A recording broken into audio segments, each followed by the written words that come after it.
I just don't see how you guys ride these 12-year-old. Like I saw today, the Panthers are going to interview Kellen Moore. What the hell for? To build Legos with McDaniel and Staley? I mean, the three of them look like they should be in the Peanuts cartoon, for God's sakes. Yeah. Well, I guess here's a question that's on my list. Am I the only one that sees an issue that NFL owners are apparently like preying on kids, hiring these little 12-year-old coaches?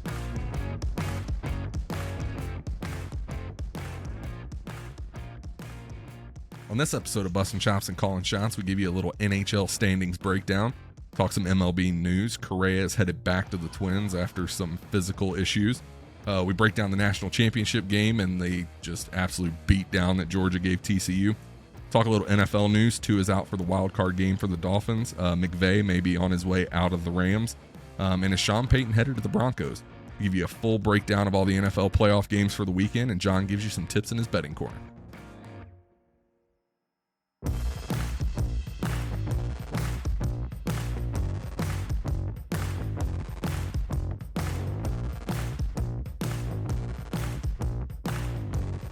All right, welcome to the show, everybody.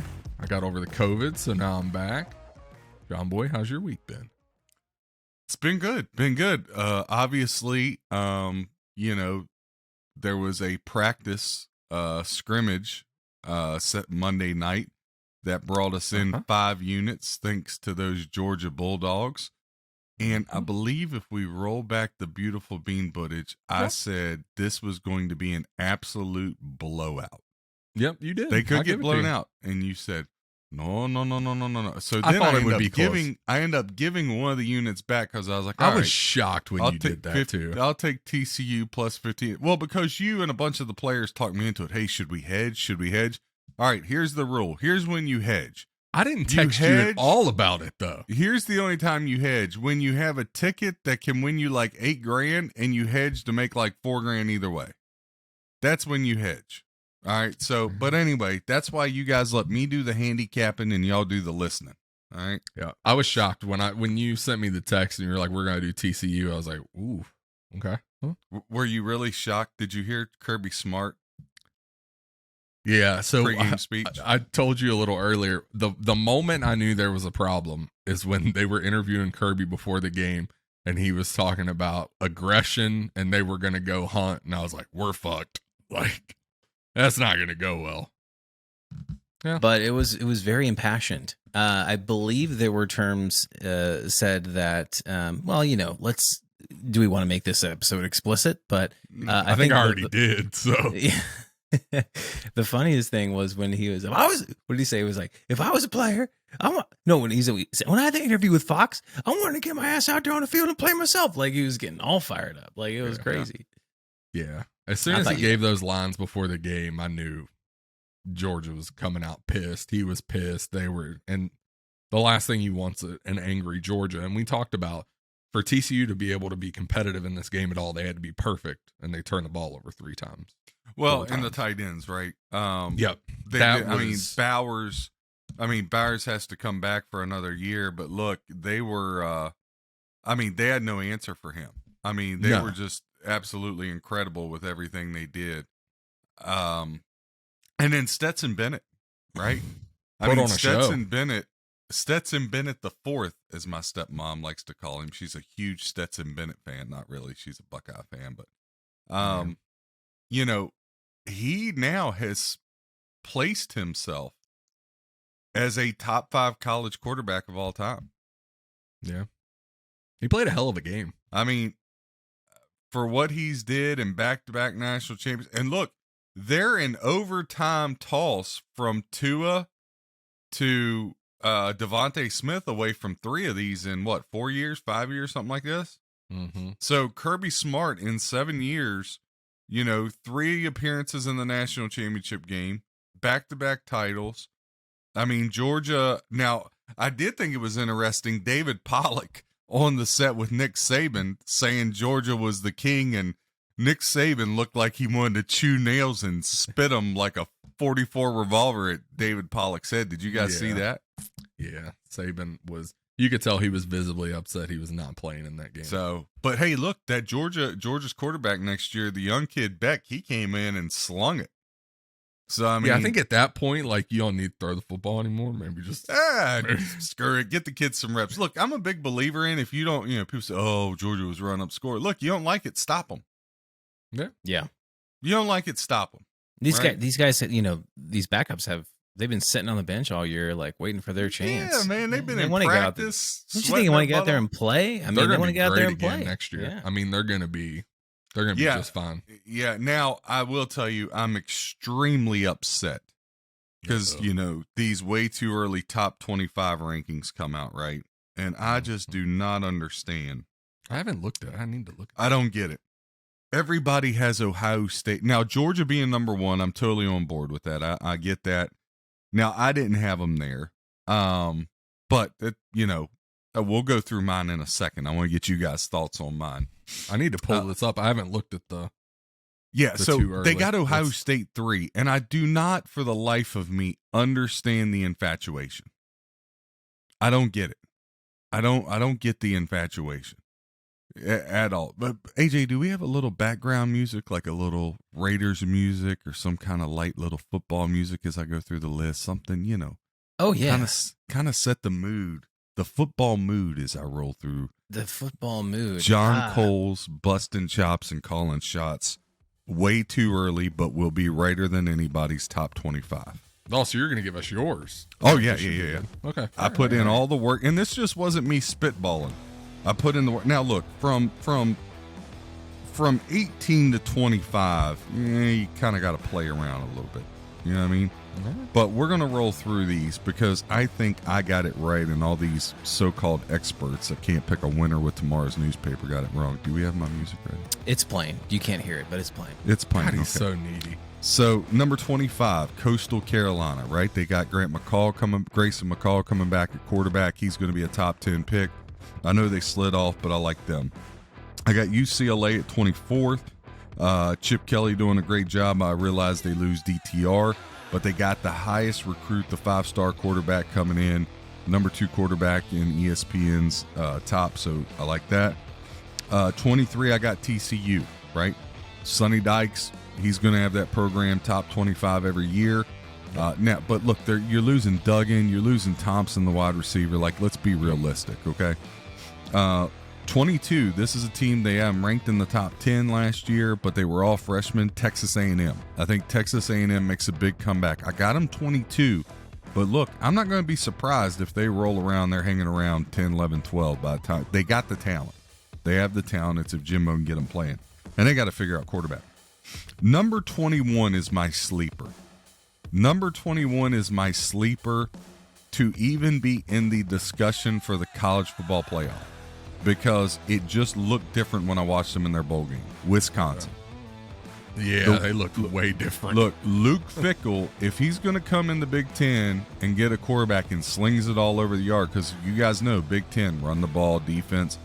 They threw it all over the place. They're all over the place. So I got Wisconsin 21, but I'm very high on Wisconsin. Very, very high. Number 20, I got Oklahoma. I think Brent Venables figures it out, right? Look, the cupboard was bare on defense. He's going to recruit defensive players. Oh, yeah. The offense is never a problem. Number 19, look, I realize everybody else has them ranked 10th. I got them at 19 as Texas. I get it. Quentin Ewers, Arch Manning coming in. Sarkisian, they should be able to get it together, but they lost Robinson, the running back, right? And they got to tool that defense. That defense has got to get better. Number 18, Ole Miss. Why do I have them there? Lane Kiffin. That's it. Number 17, Penn State, right? They had the freshman quarterback coming in. They finished the season strong. James Franklin actually won a big game, the Rose Bowl. So I want to see what Penn State does, but I got them 17. Number 16, Cam Rising said he's coming back to Utah, so I'll take him and Kyle Whittingham. I like Utah at 16. Number 15, everybody else has them in the top 5, and I think it's a way overreaction. It's Florida State. Look, I realize they have a great year, but for people to be putting them in the top 10, I think that's just a little too risque. I mean, in Caesar's odds, I think they have the 7th best odds to win the national championship. Who in their right mind thinks Florida State's going to be valid for the national championship? Not a chance. Right? I think they're getting better, but I just don't buy it. But I got them at 15. 14, Another team that's a sleeper, Beamer and Spencer Rattler of South Carolina. I like the way they finished the year. They had some big quality games, big wins. They should have beat Notre Dame, right? I like South Carolina to make some noise. And again, SEC, the best conference in football, folks, by a mile. So we have the 14 playoff next year. 2 teams have to be from the SEC. I don't even care if they got 3 losses against somebody that's got 1. It's by far the better conference. It's been proven over and over again. Shut up. Stop whining about your Cinderellas and your people that deserve a chance. Okay, I get it. In America, we want to give everybody a participation trophy and tell them they're good when they really suck ass, okay? Same thing. When we go to 12, a minimum 3, if not 4 of them need to be from the SEC. I don't even care what the record is, okay? I don't want to hear about Oregon that plays 1 legit game, all right? The SEC dominates. Moving on. Number 13, Kansas State. They were a year ahead of schedule. Coach from North Dakota State came over. They've had a great first 2 years. I think this year they were ahead of schedule between recruits and the transfer portal. Look, I like K-State to win the Big 12 next year. I think they were a year ahead of schedule. I really like Kansas State. Number 12. I know I'm going to catch a lot of flack, but people, you just got to stop all the false love. Ohio State. They're losing way too much. Ryan Day hasn't proven anything to me. They play a cupcake schedule. I'm sorry. They probably will have 1 loss or no losses because they play in the worthless tiny 10, as I call it. The tiny 10, right? Because there ain't nobody big coming out of there. Number 11, Tulane. Look, we saw what they did. They played with USC. They beat them. They got the quarterback coming back, coach coming back, starters coming back. They're going to have a great recruiting class. Tulane is going to win their conference handedly, even though it's going to be a weak conference because Cincinnati, Central Florida, all them moving to the Big 12. So preseason, they're going to be top 12, and they're probably going to go undefeated, right? Because of their schedule. They really impressed me. Like they looked really, really good against USC. Really good. Number 10, I got Oregon. All right. Bo Nix coming back. Dan Lanning, he'll get the defense a little better. Oregon's tough. I like Oregon 10th. Number 9, Clemson. You know, Dabo taking a lot of heat, but I think moving from DJ Uiagalelei to the kid they had there, the true freshman, Clemson will be in the mix. Now, here's where it got this is where it got hairy. This is where it was real hard, the top 8. And this is where I'm like, man, why aren't we in the 12 team now? Because this would be great. I wish we were. Number 8. Now, and full disclosure, from 8 on, I think any of these teams can win the title. Okay? Mm-hmm. Number 8, LSU. I told you, Brian Kelly within 3 years is going to have them in the college football playoff. This is year 2. If it doesn't happen this year, he'll have them next year, and he'll have them every year. Brian Kelly is a top 5 head coach in the game.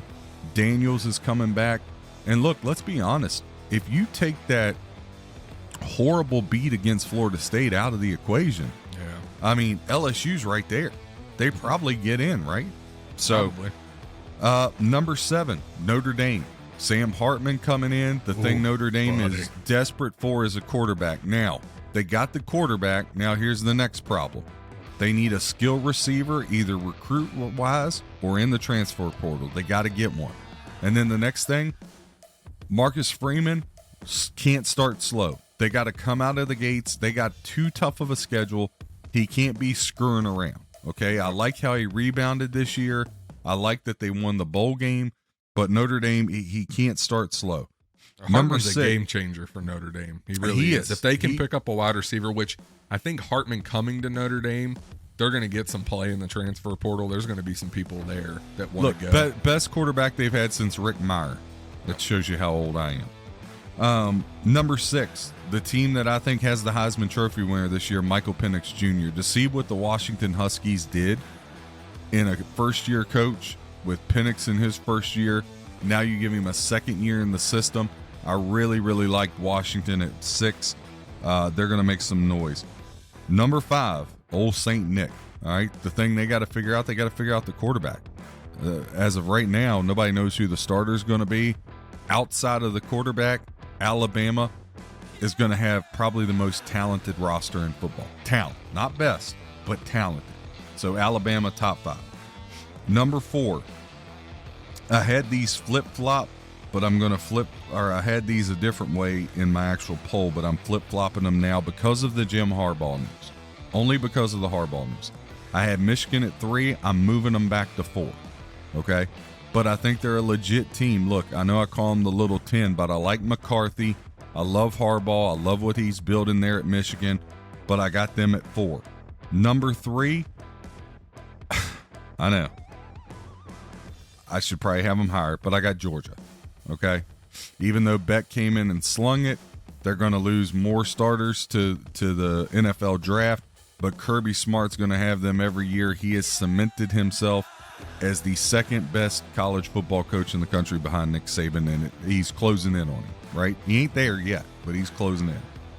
And you might say, well, John, if you got Georgia 3, Michigan 4, Ohio State 12, which is everybody else's top 3, right?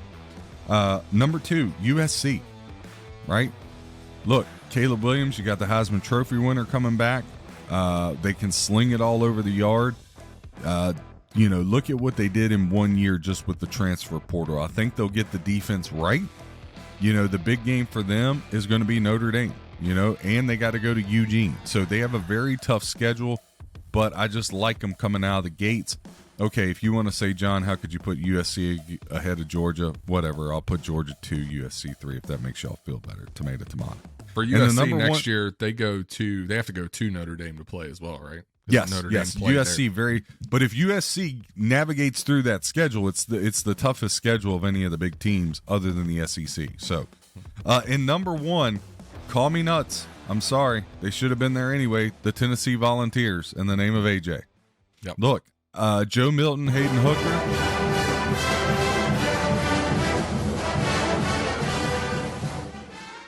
So, look, and this is not me begging for us to have a show at the new Titans Stadium when sports gambling comes to Tennessee at all. Wink, wink. But, look, I just think Tennessee, Josh Heupel is a really good coach, but he was at Central Florida, so not a lot of people know about him. But he knows what it takes to win a national championship. He won one as a player. I think the best thing that ever happened to Joe Milton, he was a starter at Michigan, didn't go so well. Then at Tennessee, he lost a job to Hayden Hooker, but that really helps a player grow up if they handle it the right way. Absolutely. And look, Tennessee's got everybody coming back, right? They got Georgia at home next year, right? Mm-hmm. So they got LSU at home, right? So they don't have to go on the road, and their schedule is brutal too. So the big thing for Tennessee and USC is going to be navigating the schedule, right? Because Georgia's schedule is just not as tough as theirs. It's still tough, but not as tough. So theirs would be navigating. But that's my way too early top 25. What do you guys think? Honest feedback. I think it was good. I think Tennessee is going to be very, very good. I think Notre Dame's going to have one of their best seasons with Hartman. I think USC, like you said, you're returning a Heisman Trophy winner. I expect them to do big things. Alabama, Georgia, they're always going to be in the mix there. I'm not high on Ohio State. I agree with you. I think they're just losing too much. Yeah. Michigan, it's going to be interesting to see if Harbaugh goes to the NFL or if he stays at Michigan. Obviously, that's going to have some impact on the Wolverines and how high they go next season. I will say McCarthy at quarterback, though, looked very, very good. Yes. I think he's going to be. He'll be in the Heisman discussion next year. He's going to be very, very good. And Corum's coming back. Blake Corum announced he's coming back to Michigan. Wow. So Michigan's tough. Michigan's tough. Look, if Harbaugh comes back, I know this is crazy to say, but I had Michigan with Harbaugh. I got Michigan 3, Georgia at 4. And that's not a knock against Georgia, right? I can see the argument, put them at number 1 until they lose because they're the defending champs. Yeah. But I just think 2 years in a row of losing a lot, and I don't think people like Beck, the quarterback, came in and slung it, and he's going to be our star next year. But look, Stetson Bennett is 26 years old and been around. Like, I don't think you can. 25, 24, 25. Yeah, I don't think that means a lot. He's 40.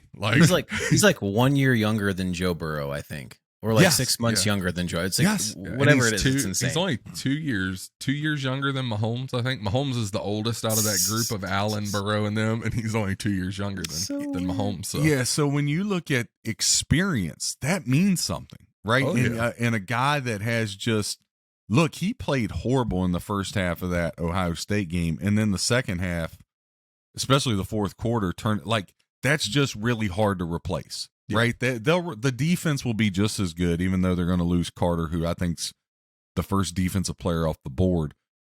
But offensively, quarterback is going to be the thing. Now, the great thing about Carter them, could be the first pick in general. Like, he could be the number one overall pick, especially now that the Bears have the pick. It depends on what happened. If the Bears keep the pick, the Bears got to take Carter. All Houston had to do was just lose, and they couldn't even do that. I see. Are you on that too? Are you drinking that Kool-Aid?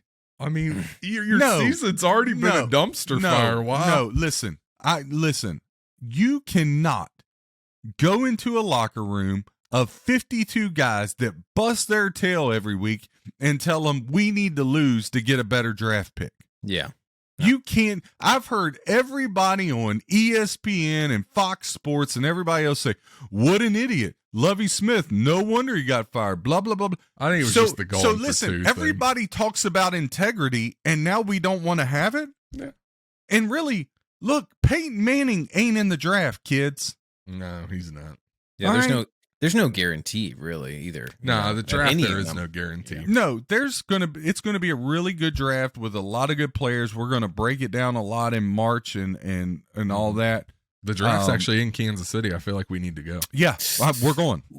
That's your job, is to get us live somewhere, since you've taken the last 2 months off. Yeah, that's my job. Nevertheless, I'll just call up Patrick. He'll get us in. Nevertheless, it's going to be a good draft with a lot of good players. But look, there is no Peyton Manning, there is no Joe Burrow in this draft. That's like, now somebody may ascend to that, but there's no clear cut where you're like, that guy's the number one pick. It ain't even close, right? And it's not necessarily Bryce Young either. I don't think everyone's really high on him. I mean, he could go any way. I mean, you never know. But I have a question real quick. Yeah. About you're way too early here.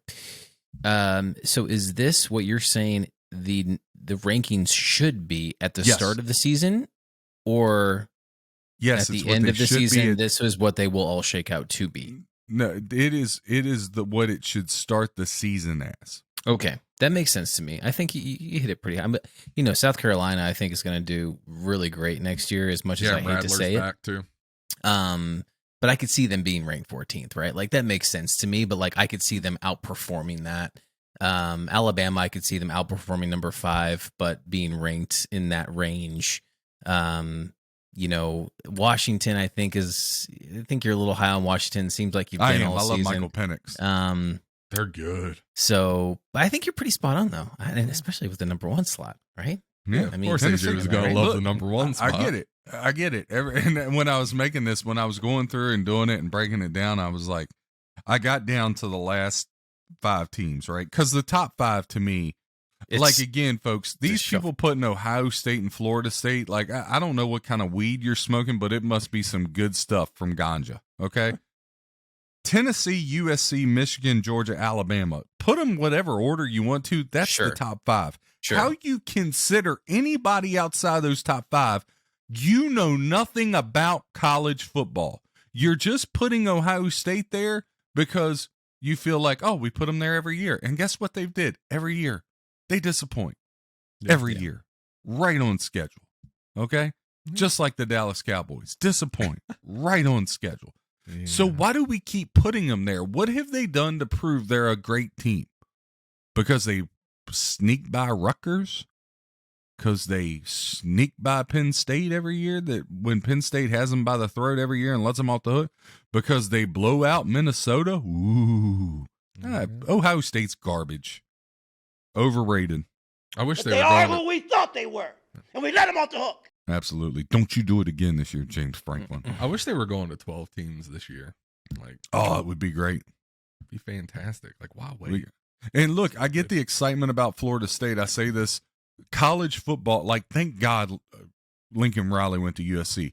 College football is great when USC, Miami, Florida State, Alabama, Notre Dame, those schools are hit. Look, Florida State, or college football is better off if Florida State and Miami are better, are good, rather than Ohio State being good. Like, seriously, I don't think people really realize nobody gives a damn about Ohio State. Unless you live in Ohio. Right? So, Yeah. man, Arkansas got Drummond. What a horrible pick. So we're going to go 2-2 in college hoops. Jeez. I'm surprised you didn't put, we're talking about Florida State, Miami and stuff, and I'm surprised you didn't put Colorado in here. Yeah, I was a little surprised you didn't have him in the top 25. I thought you were Prime. I know. I wanted to play him 25. I was the recruits and the transfers that Colorado's going to look way different next year. They're going to be in someone's top 25. Yeah, they're already in Fox Sports' top 25. Are they? I think they were like 21.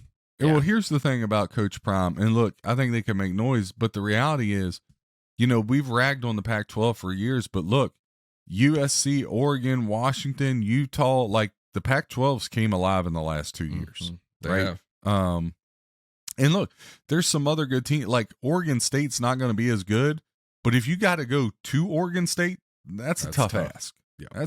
And look, Arizona is getting better and better gradually. That's not a gimme, right? Washington State can be scrappy. Washington State, though, they're losing Ward. But yeah, there's a lot. That's the only reason why. But look, I think if you're saying Coach Prime's going to have Colorado sniffing around 10 to 15 before it's all said and done, it's not going to surprise me, and I'm his biggest supporter of that.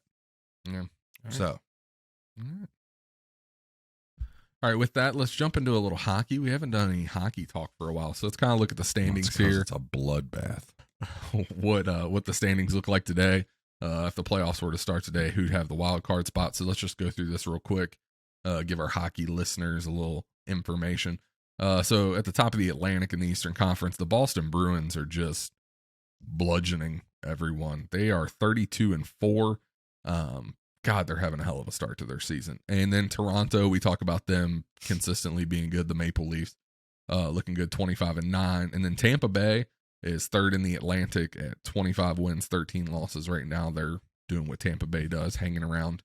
You look at the Metropolitan, the Carolina Hurricanes, 25-9, off to a good start. The Devils, 26-12. They got off to a really, really good start, and then they've dropped some games here lately, so they're starting to kind of come back to earth. The Rangers, 23-12, sitting in third in the Metropolitan. In the Eastern Conference, if the playoffs were to start today, your two wildcard teams would be the Washington Capitals, 23-14, and then the Pittsburgh Penguins, 21-13.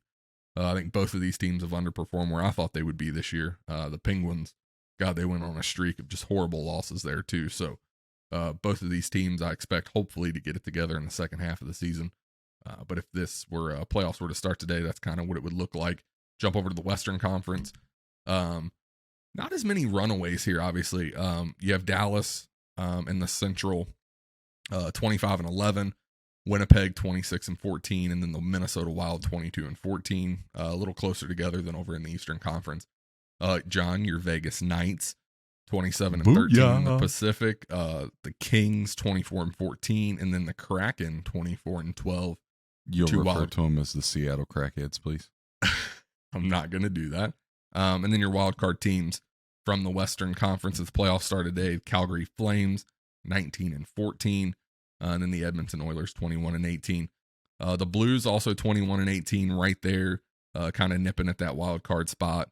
If you jump back to the Eastern Conference, the Islanders 22-17. They're also kind of nipping at that wild card spot there too. So close. Yeah, just there's been a couple runaways at the top of this. I think the hockey season so far has been very different than what I expected. I mean, if you told me that the New Jersey Devils were going to get off to the start that they started with, I would have said you were crazy. I don't think anybody saw that coming. Carolina's been good for the last several years. Boston has just gotten off to a crazy start. I expected them to be good, not 32 wins already. That's been kind of nuts. I expected Pittsburgh and Washington to play better than they have, especially Pittsburgh. I think they brought back a ton of that core. Expected them to kind of go on a run, but that just has not developed for them this year. They've really, really struggled. So it's been an interesting start to the hockey season, very different than what I expected and kind of what we talked about before the season kicked off. Yeah, well, look, last season, 56 games over in hockey, 27-10 in the hockey playoffs for 73%. Amazing year in hockey last year, but this year, look, I'm over 63% in every sport this year. At least 63, except hockey. And look, this just goes to show you how honest I am. Hockey, we're 30-40, 43% ugly. Yep. 10 games under and 12.15 units under, right? But again, like you said, it's been on its head. So, look, I'll tell you this right now. We're 10 games under. By the time somebody hoists the cup, I'll be 25 over. There will be a 35-game swing. Yeah, I know you're going to say that's a lot, but I'm going to make it happen. There's still a lot of hockey left, though. When you There's think still a about lot it. of hockey, but just to hit on what you did, the Bruins, they're the class. Oh, absolutely. The Maple Leafs, I got no faith in the Maple Leafs, right? I get it. This is what they do. They have the talent, but they're not going anywhere. They're just not. I still think as great as Boston is, the two teams to beat are Tampa Bay and Carolina. Yep. In the East. Now, we had a brutal loss last night. Hurricanes were up 3-1 and lose 6-3 of the Devils. I mean, the Devils have single-handedly lost me 14 units this year. Yeah. I mean, they've just been murdering me. They came out of nowhere. I guess it's because I'm a man of God. The Devils are after me. I know. They really, I did not see the Devils having the start to the season that they have. And No. I don't think a lot of people did. So we weren't the only ones on the wrong side of that. Yeah, and then the Rangers haven't played well. The Penguins haven't played well. I tell you what, I think all the teams, the top three in the Atlantic and the top three in the Metropolitan, I don't think that changes. I think the Caps get a wild card, but I don't think the Penguins get the other one. I think the Islanders catch them. The Islanders are a much better look. The Islanders are a top 5 team. They just haven't played well. A top 5 team in the East, but they just haven't played well. Yeah. When you look over to the West, the Dallas Stars, yeah. Winnipeg, yeah. Look, I think Vegas and LA are head and shoulders. And here's another team that's killed me this year. The Seattle McCrackheads. I mean, who thought they were going to be up there, right? So, yeah. And then you look at the two wild cards, maybe the two most erratic teams in hockey, the Calgary Flames and the Edmonton Oilers. Yeah. Both Calgary of them needs to keep wearing those black uniforms. They play really well when they wear those. Look, Calgary and Edmonton, well, Edmonton's got the best player in the game, but Calgary and Edmonton, all that talent, and they're so erratic. Yep. But they better be careful because right behind them, look, the Blues are very talented. I'd love to see my Nashville Predators get in. You know me. Yeah. So just full disclosure to everybody out there, Washington Capitals, Vegas Knights, Nashville Predators. That's my trio in hockey. That's who I roll with. Those are my John's homies. trying to move us to Nashville real bad here. I am. He's on the Nashville train. And then the team that has fallen off a cliff is the Colorado Avalanche. I was getting ready to say, they have been one of the big surprises for me this year, look, how bad they played. They got too much talent not to turn it around. So Calgary, I think they don't make it, and Colorado does. Edmonton will get in. And that last spot, right now the Blues are 3 points behind the Wild. That may change. We'll see what happens. Yeah. All right. We'll see what happens. We'll turn hockey around. Don't jump off a cliff yet. It's only we'll get back. Yeah. It's going to be. Remember, hockey ends in June. I got time. Yeah. Hockey's a really, really long season. So just hang in there. It'll turn itself around for sure. All right. Let's jump to a little Major League Baseball news. Obviously some movement. With some signings, Carlos Correa has a home. He is going back to Minnesota. He finally passed a physical?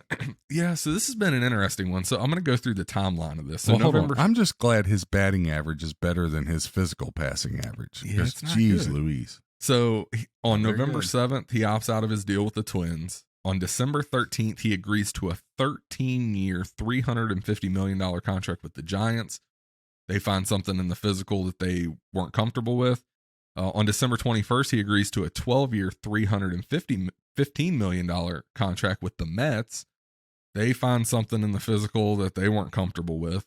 And then today he agrees to a 6-year, $200 million contract with the Twins, passed the physical with no issues. So I'm not really sure what the problem. So what's the difference in the physicals? Do they just cup your jewels differently? I mean, how's this work? I don't think it's necessary. Maybe. Cough different to the technique. left. Yeah, maybe that's it. I don't necessarily think he failed the physicals. I think both of the words out of those teams where there was something on the physical that we were concerned with. I don't think it was necessarily that he just straight up failed a physical. It seems like Minnesota didn't have the issue with it though. There was no issues with the physical. He passed flying colors, gave him a sticker and everything, and $200 million. So I don't know. I mean, obviously we're never going to figure out what that was. But Correa has a home and he's a very, very rich man. Very interesting. So how much money did this cat lose from the time of the Giants to signing the Twins? Like really $100 million? didn't lose. Well, no, because it was going to be a 13-year, $350 million contract, a 12-year, $315. He signed for 6 years for $200 million. So really, for the 6 years, it's probably a better contract year by year. Yeah, but now he doesn't have the guarantees, so now he's not going to make as much money because in 6 years nobody's giving him a big deal. I mean, he's already how old? I don't know. I don't think he's super old. Nah. Either way, I just think this whole thing's been crazy. Yeah, it has been really weird. And like I said, I guess my thing is, he's 28. Eventually you're going to pass the physical, right? So he passed it with the Twins. I think he passed it with the other two. I just think there was an item that they weren't comfortable giving him a 12 or 13-year contract. It seems like the years was the problem. Well, the Giants turned around and signed somebody else to a big deal. Who was it? Did they get Bogarts? I didn't see that. But you think he's 28. You give him a 13-year deal. Till he's 41. I mean, that's a long deal for Correa anyway. 12 years you had him at 40. He's not going to be good at that. No, and he's a shortstop. So a shortstop till you're 40? So the Jets just fired Mike LaFleur, the offensive coordinator. Did they send Zach Wilson with him? Salah gave him a huge vote of confidence last week. No, maybe they told Salah it's either the offensive coordinator or you. You pick. Salah's in a tough spot, man. Did Zach Wilson go with the offensive coordinator, or did they still have him hanging around? Who? Zach Wilson. Have they jettisoned him yet? No, I mean, Bye-bye. what do you do with him? I'd get rid of him. I don't know. How? You're just going to cut him? He's the number 2 pick. How much money do they owe him? Well, money's not really a big thing because he's on a contract, but you got to find somebody to trade him to. TCU's up 14 for us, thank goodness. Hey, there we go. Nice to see them. So we're going to split out. If I had time, I'd give out UNLV money line, but You playing UNLV money? Yeah, I'm going to play it. I mean, it's just too late to try to get out to all the guys. But I should have played Syracuse today. That was a big mistake of mine. I circled it. They won. Yeah, I mean, I get he's the number 2 overall pick, but Zach Wilson has proven to you that he's never going to lead your franchise. So why keep him around? And nobody's going to trade for him. They're going to wait till you cut him. Well, hold on. So on the Zach Wilson thing, I agree with you on all that, except for the fact of, I think that he deserves the opportunity somewhere else. Look, Really? Sometimes change of sceneries do it. Yeah, but when you're an immature little shit, I don't necessarily think a change of scenery is going to all of a sudden make it better for you. No. I could be wrong. And I don't think he's an NFL starting quarterback as well, but we're talking about a guy in his second year. And at the end of the day, as much as I like Salah, we still are talking about the Jets organization. So let's not make it sound like he's with the Steelers or, you know what I mean? Yeah, I got you. I'm just saying. I'm not saying. I'm just saying. I got you. All right, we'll talk a little more baseball news before we jump into the NFL here. Miguel Rojas traded to the Dodgers today. That got done. They had been kind of kicking that around for a couple of days, so that got finished up today. Nelson Cruz signs 1-year deal with the Padres. And then the Mets are eyeing McCutchen as a 4th outfielder, possible DH candidate. So kicking the tires on Nelson Cruz to the Padres. They just keep adding bats, man. That's a tough lineup to get through. Jeez. Yeah, they just keep getting better and better. And honestly, at the end of last year, they played a hell of a lot better in the playoffs than I expected. They traded Turner to the Red Sox, though. Justin Turner. He's with Boston now. So we'll have more MLB hot stove. I'm not ready for baseball, God. I'm in the thick of the NFL playoffs. Playoffs! Yeah, but we got to talk about it all, man. I mean, hey. I was too busy breaking down the right college football. Playoffs? Don't talk about playoffs. Well, that's what I'm here for, to make sure I keep you up to I date wanted to on all break the down news. what the college football should be because I knew everybody else would screw it up. Yeah, they did. All right, we'll jump into some NFL news. I think one of the biggest things out today, Tua will not play this weekend for the Dolphins in the wild card game. He has not cleared the concussion protocol. Tough break for them. They're going to go with Skylar Thompson, who Tyreek Hill said is the most accurate quarterback in the NFL. So that's a vote of confidence. Look, Does Tyreek, if you're a quarterback, you want Tyreek Hill on your team. Here's why. God, he's a A, motivator. he's captain positivity, and B, the guy's bound to get open. Yeah, that's true. I saw that, though, and I was like, how many most accurate quarterbacks in the NFL can there be, Tyreek? So I got to ask y'all, and I need y'all to be honest with yourselves now. Hey, Skylar Thompson, though, before you go on your little thing, he's a Fort Osage kid here, not far from where I live here in Kansas City. So I hope he plays well. K-State. He was Kansas State quarterback. Yep. So Fort Osage kid out there in the playoffs this weekend. I hope him all the best. Wish him all the best. That's great. So are y'all now willing to, both of you, AJ and Chop, concede that in the offseason, the number one priority for the Miami Dolphins is quarterback? Yes. I think here's the problem, and we talked about this when he first went down. When Tua comes back, how much is that concussion going to affect him? If he gets another one, how big of an impact does it have on his career? I mean, you take 3 huge concussions in the same season, that doesn't bode well for your future. And I think that was a question mark for all of us. Seeing how long now it's taking him to clear the concussion protocol again is not a good sign for Tua's career. And the more and more you take big shots to the head like that, it becomes easier to get concussions in the future, right? Once you have one, it's easier to get another one. And unfortunately, and I hate this for the kid because he's fun to watch, I think this is going to be a problem that is going to follow Tua for the rest of his career, and I hate that. I really do. Yeah. I mean, he when he's on the field, I think he's electric. He's doing a definitely more than serviceable job, I would say. Like he could win you a Super Bowl if he was healthy and could stay that way. I think he could get you to and with win the team you a he has Super Bowl. around him. Yes, that he has right now. Yes, he could. Absolutely. I don't know enough about this particular injury, to say that it's time to start looking. I mean, I think that's for professionals to say. I just know when he's on the field and when he's playing, it's a tough spot to be in, where Miami's at right now. I think even if I'm Miami and you really want him to be your franchise, there was never a question whether he's not playing again this year. I don't care if you somehow win this weekend and he's ready for next weekend, he sits. Because for him to have any shot of continuing and having a long-term career, he needs to be fully healthy. I don't think he's been able to get there this year because I think that pressure has always been there to get back to play. So he needs to sit the rest of the season. He needs a full off season to heal, and let's see what you get next year. But I think he's going to continue to have some issues. But is this the type of injury that you can just heal? I mean, just time can heal away. I don't know that it is. Once the damage is started, isn't it sort of done? I think it helps. He's unfortunately, guys, in where Troy Aikman got at the end of his career. Mm-hmm. And he's just gotten there super early. Look, it's not the end of his career, but look, unless you're like Joe Burrow and the window's always open because you're Joe Cool, right? Yeah. With the roster that they have assembled, they have a very small window.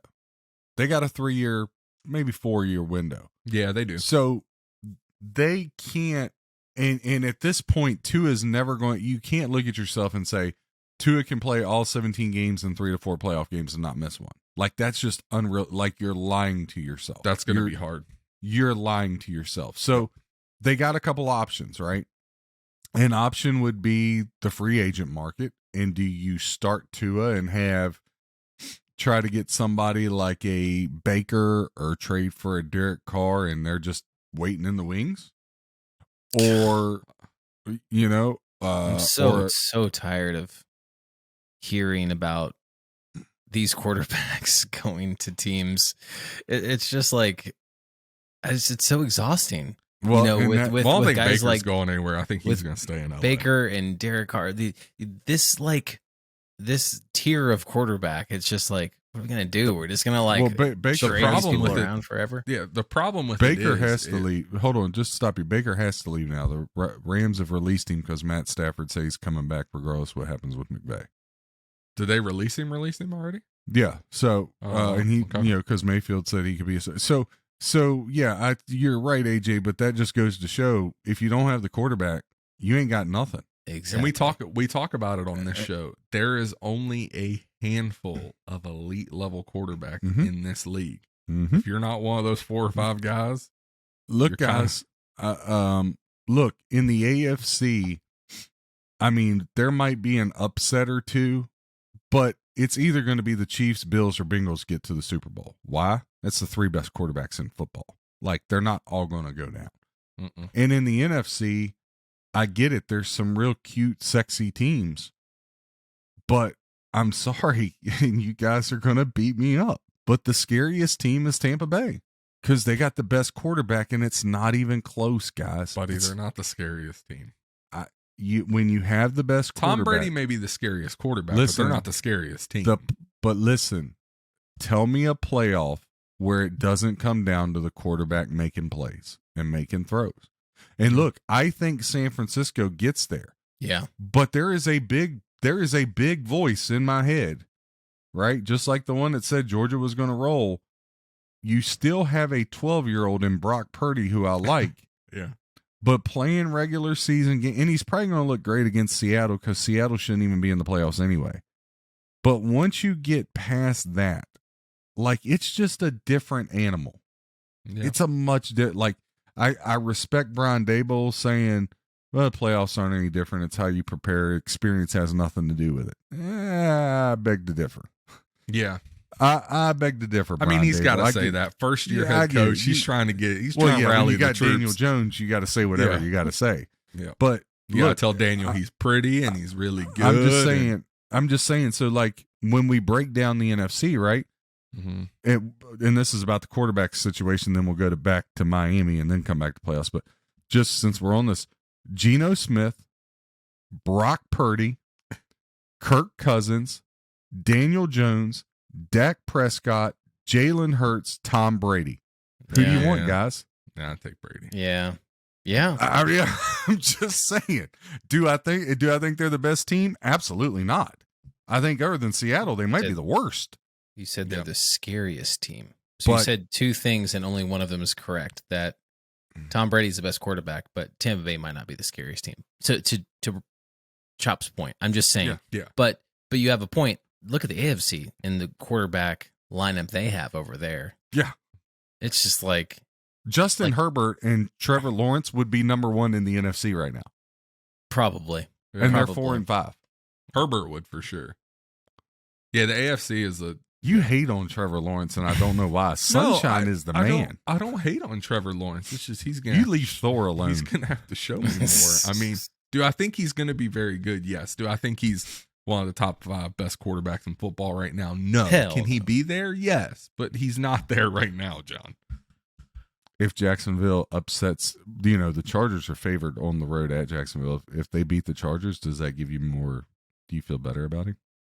No, I feel the same way. I think he's young. He's got. If he upsets Herbert and then goes in and upsets Mahomes, would you say differently? There's not a snowball's chance in hell he's going to beat Mahomes. I'm just buddy. asking. I'm just asking. It's not going to happen. I don't entertain those thoughts. But I'm just asking the question. I don't think about shit like that. So back I don't to the allow thing. my mind to go there. So back to the thing. What's Miami do here? I mean, y'all all know what the logical answer is. you're going to have to bring in You're in purgatory at this point. You're going to have to bring in a really good backup, and you're going to have to let Tua try to get healthy this offseason. I think Tua, it's worth giving him another shot. I don't think Tom Brady is not going to Miami. Now, could Tom Brady end up in Vegas maybe? No, listen, I just got to ask you all. Please clear your minds and put yourselves in the shoes of the Miami Dolphins owner. Okay, and I just listen. Take all your. I know what you want, but he's not going to Miami. It's not happening. If you're the owner of the Dolphins, you don't hold on to Tua, because I would hold on to Tua. But sign Brady and bring in Sean Peyton. You wouldn't do that. I don't think that's not going to happen. I think he's an idiot if he doesn't.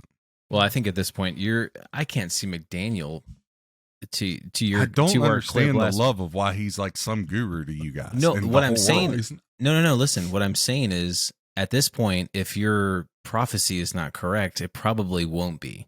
I think. What are we here on Wednesday night?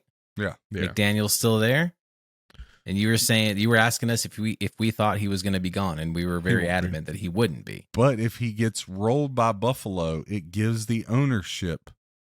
They can, because they're in a tough spot. I don't think if so. he gets rolled by Buffalo, it's because he's starting Skylar Thompson at quarter. Like, you have to.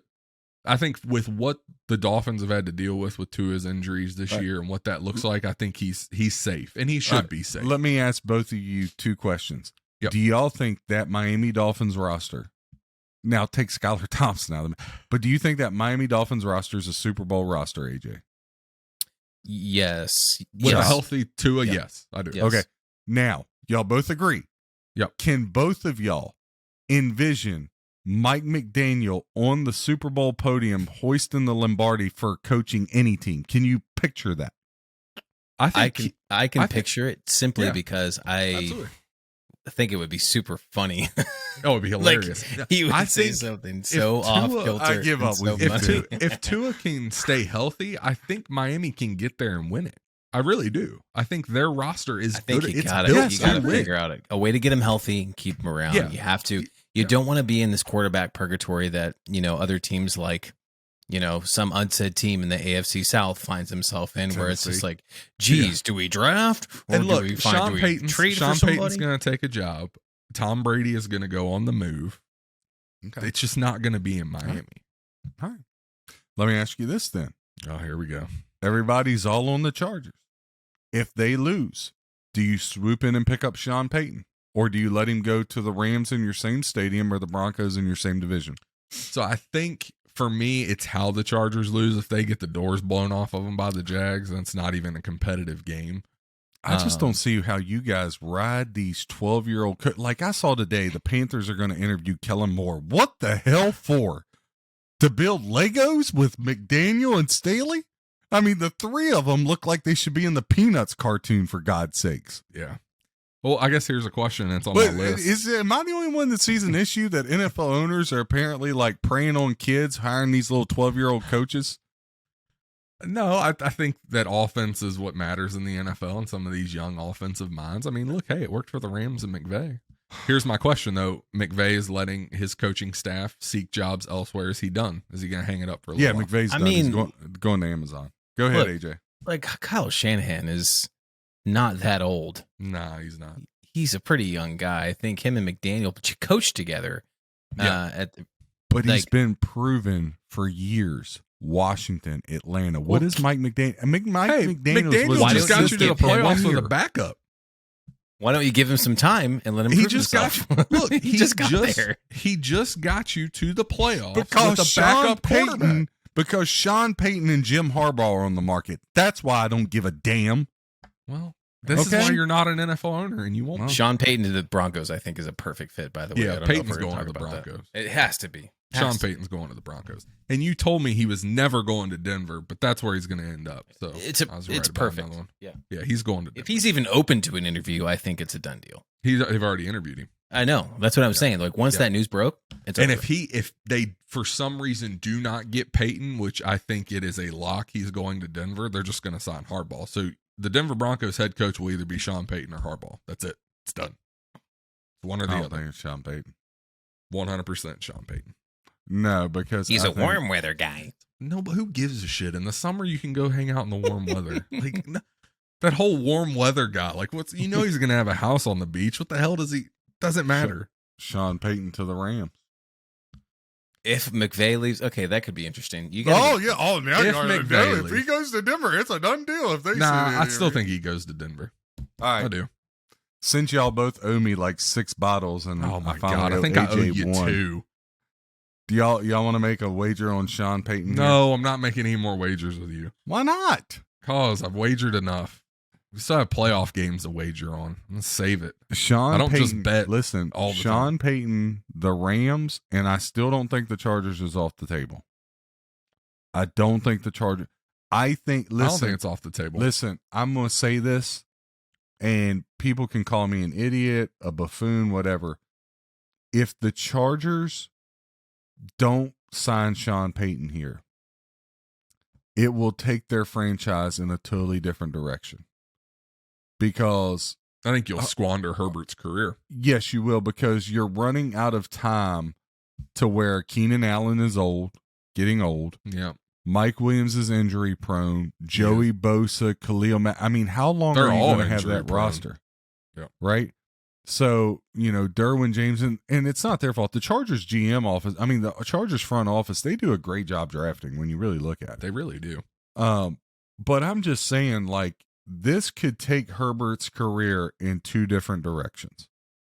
It really could. And Yep. again, Staley, just like McDaniel, neither one of them will host a Lombardi, and neither of them will sniff an AFC championship game.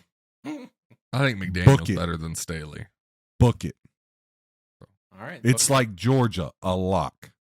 Move on. So we'll jump to the next one here. Obviously, the Cardinals have gotten rid of Cliff Kingsbury. Their Why GM. haven't the Patriots signed Kingsbury? What I in the think they heck will. is Belichick waiting on? The GM is departed, and now the word out of Arizona is they are going to try to trade Hopkins. So, And did you hear the news after What? Hopkins? Uh-uh. The mascot came out and said he wants a trade. He demands a trade. He wants to get the hell out of there too. So I mean, the they new are putting- the new logo for Arizona is going to be the Call of Duty emblem. That's going to be their new logo. So they're putting all their Per faith Ian into Rappaport. Kyler Murray. That is, man. That's, Arizona's franchise is cooked for a decade. Cooked. They're in Yeah, all like kinds of trouble. they've 100%. completely just like if you're going to go with Murray and that's your choice, right? You sign him to the contract. You're going to jettison Kingsbury, jettison the GM. We're going to put all our. Why would you trade your best receiver at that point? Well, I tweeted Like- out earlier today. Holy shit, you're tweeting? Yeah. I'm tweeting. Oh, you didn't know about this? No. Yeah, I'm like a madman. Who Thanks for in following. God's green earth let him tweet? John Cole with BCCS Sports Oh, is now we're tweeting, ruined. and you can it's gonna find set him us back 10 on- years. at BCCS Sports. Tweet at him at BCCS Sports on Twitter, Yeah. Tweet me your stuff, homies. I'm terrified. and follow him because he's got some pretty funny stuff he's saying here, and not unlike what we hear tonight. Is There- anybody reading it? It's all truth. Look, I spit nothing but look, Anybody out when there? you win as much as I do, I got to know what's going on. Does he have any likes? AJ, how is this looking? Yeah, there's some likes. Ooh, Yep. that was not a voice of Look, confidence. starting a Twitter from just scratch, started. it just takes time. Just got to give it. Just wait. Just give wait. it 3-4 years.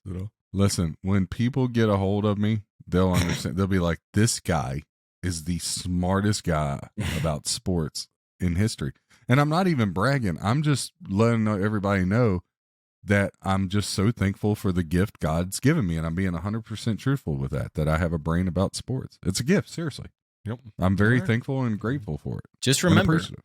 your Twitter fingers are always hot, and everything lives on the internet now. So you Yeah. can't Yeah, take so be anything careful. back.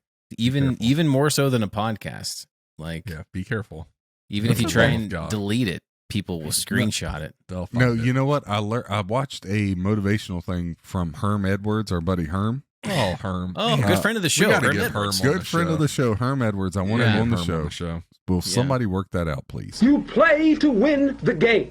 So Herm, he always talks at the rookie thing they have, right? Mhm. The rookie, and he talks about social media, and he always used to say, before you hit send, read it and say what good could come of this. And so that's what I do. I don't just, Now look, there are a couple people I called out for just being absolutely ridiculous, Shit. a bunch of bozos, or as my 7-year-old calls them, a bunch of bobo heads. But But yeah, so I tweeted out. What were we talking about? You tweeting and how terrified I am. No, that we're that was done. a topic. It was important. You were tweeting about something. No, what were the last topic? The we were Herm talking about? Edwards. No, before Herm. We were talking NFL. Who were we talking about? We were talking about coaches, Sean Peyton. The Cardinals. Josh. We were talking about the Cardinals. Oh, the Cardinals. That's it. Oh yeah. So, God. so I tweeted out. Let's get that hamster rolling. Come on. Yeah, I know. kickstart it. Sometimes the foot gets stuck. Yeah, apparently.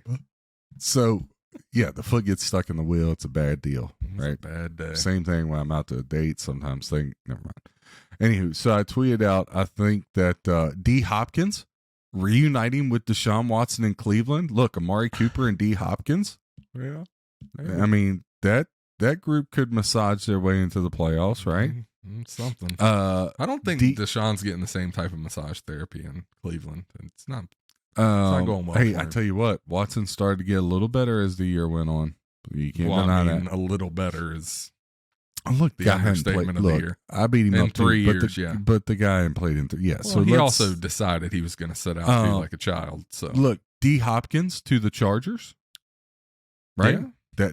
That's a good fit for them. Nah, just send him to Kansas City. D Hopkins to the Giants. They need a receiver. Yeah, they do. I think If Daniel the place Jones is going to be the quarterback of the future. There, they need a receiver. I think Apparently the they place that makes the absolute most sense is Green Bay.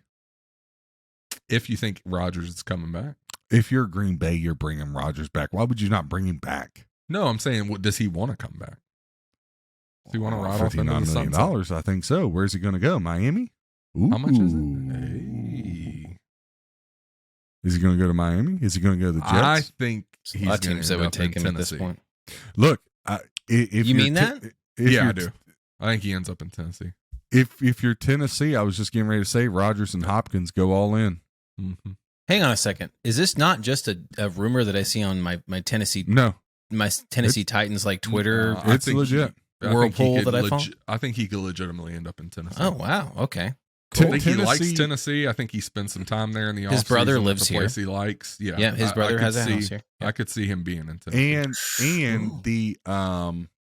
the Jets are all in. There's Yeah. reports and leaks. The Jets are willing to mortgage the future to trade for him. God, that would be so bad. That's like the Brett Favre going to the Jets. Yeah. Haven't we seen this before? I don't think Rodgers. as Rodgers' career goes on, him and Brett Favre have a lot of similarities. All Yeah. I'm waiting for is the little Twinkie tweet now. Here's the thing. I don't think. Jesus Christ. Why? No. Oh. We were doing so well. I mean, that's all it's missing. A little picture of his Twinkie. We were doing so well. It was everything was on track. Well, they are up there in and- Wisconsin. They love their cheese sticks. Oh God. What I was gonna say is I don't think Aaron Rodgers wants to go to New York. So I don't think he wants to be in New York. I don't think he wants to deal with the No. New York media. I don't think he No. wants any part of that. No, I mean, You all right over there, AJ? AJ's struggling hard. I'm sorry. I did, Not your fault. You were baited. yeah. Just making an observation. That's all. Jeez. Yes. I think. Yeah. I do think he could end up in Tennessee though, and I think that would be a great move for the. I think it's a great fit. I mean, but there's a lot of opinions on this side of the fence, and of course, everybody else too. It's just, I mean, we got Tannehill. We can rework that contract a little bit, save some money on the cap. Malik's not ready. That way, we don't have to worry about Malik's gonna be ready. I don't know if he is, and we don't have to worry about drafting anybody else. But like Malik, Well, can- I Good keep find those developing Malik, but I don't think Malik's ready next year. He's not ready in the next 2 years. Look, he's Yeah. a really raw kid. To his defense, he's really raw. yeah, Yeah. So I think it's totally out of bounds and unfair to say whether the kids can make it or not, right? Yeah. So, I mean, because he needs time. But look, Derrick Henry ain't going to be running over top of people forever either. Right. He's We already got a starting window. to slow down. You have a are very- like Miami. You got a window before Hey it now, starts. All I don't over. know. I don't know about that. No, it's slowing down. You did see that smackdown he laid over there on? Yeah. He still got this stuff. But no, I'm in More all seriousness. injuries. Yeah. You get to a point as a You got a running back window, where right? time starts to catch up with you. And I think right. Henry still got some good years, but time's not doing him any favors. I Yeah. think Aaron Rodgers there could be great. They do need to pick up a receiver. The 1 year. problem- Yeah. The problem with all these rumors, I might whether be able it's to get him for a couple. It might just not be a one and done with Rodgers. You may get him for 2 or 3. But listen, Yeah. well, look, here's what I do. If I'm a team, I say, look, it's a 2-year guarantee contract. You have to play for 2 years. Yeah. You have to. That's the only way because you're going to have to give up a lot for him. Yeah. But here's the thing I find interesting, guys, whether it's quarterbacks or coaches, all the teams we keep talking about are in the AFC. Yeah. Yeah. Yeah. Again, now look, Green Bay's never going to trade Rodgers to somebody in the NFC. They would have to let him walk, right? But even going back to people are all on this Brady to Vegas thing because it almost happened before. Look, I think Tom's an ultra competitor, maybe the biggest competitor the game's ever seen, but he's not an idiot either. He strategically said, okay, Tampa, I can win a Super Bowl. The Raiders, I think they're close. But again, look at the terrain you got to go through just in your own division. Mahomes, Herbert, Russell Wilson. Look, if Harbaugh goes to Denver, don't be surprised if we're like, oh, Russell Wilson's came back alive now, right? And then you look at the rest of the AFC, Miami, if they figure it out, Jags are on the come up. Pittsburgh, I think Pittsburgh's back in the playoffs next year because, Tomlin always finishes over 500. Kenny Smallhands need my pump Pickett. He played better down the stretch. Josh out. So, We're never getting that kid on this show ever. I'm just, I just don't know why people don't look at, I get it. You probably don't look at Washington because the franchises ran so horribly and they have a horrible loser coach that has a losing record his whole career. But a team like that's ready to go. Or if you look at that's the so Giants. sad for Washington because their roster I is tweeted out. so ready. I tweeted out, here comes another 6 to 8 win season. They're a quarterback and a coach away from a quarterback and a head coach away from the Super Bowl. Yep. They truly are. So, and they're going to do the same thing. They're going to ruin their window with that defense and McLaurin and the skill players. But, I don't know why people don't look at that. People got Detroit taking a quarterback, and I'm like, did you see Jared Goff play? I think they're pretty safe. Yeah, I think they're all right. People are talking about drafting the a quarterback Vikings. to develop because how old is Goff now? He's in 30s? No. He's mid-20s, dude. No, he's not that young, is he? No, yeah. He came out he's been in the league, 4 or 5, maybe he's 25, maybe. Well, Mahomes is what, 27? No, he's not that old either. Goff's 28. 28. And Mahomes is 27. All right. Well. Yeah. Because Mahomes has been there. This is his, 4th season? So, but another one, there's reports the Vikings may be looking to move off of Kirk Cousins. Kurt, I can't win the primetime game. Yeah, poor Kirk the squirt. So, yeah, he has performance anxiety. It happens to some people. John, you can speak to that. So, yeah, I don't know. I just think Miami. Now, look, here's the other big report is people are talking about Miami trading for Lamar Jackson. Y'all buying into that? Tua and a first-round pick to Baltimore? No, but it was on my list of things. Lamar Jackson did not practice today. All signs point to he's not play playing this weekend. He's not going to play this week. The line went from 6 to 8.5. So, look, I don't need, again, I think Scheffler, all those guys are the best in the business. Vegas, remember I said this, guys, Vegas knows for anybody else. The fact that the line went from 6 to 8.5, Lamar's got no shot of playing. Yeah. I just feel bad for Harbaugh. Well, is that because we don't think Lamar is healthy, or is Lamar just saying, I'm not playing without a contract?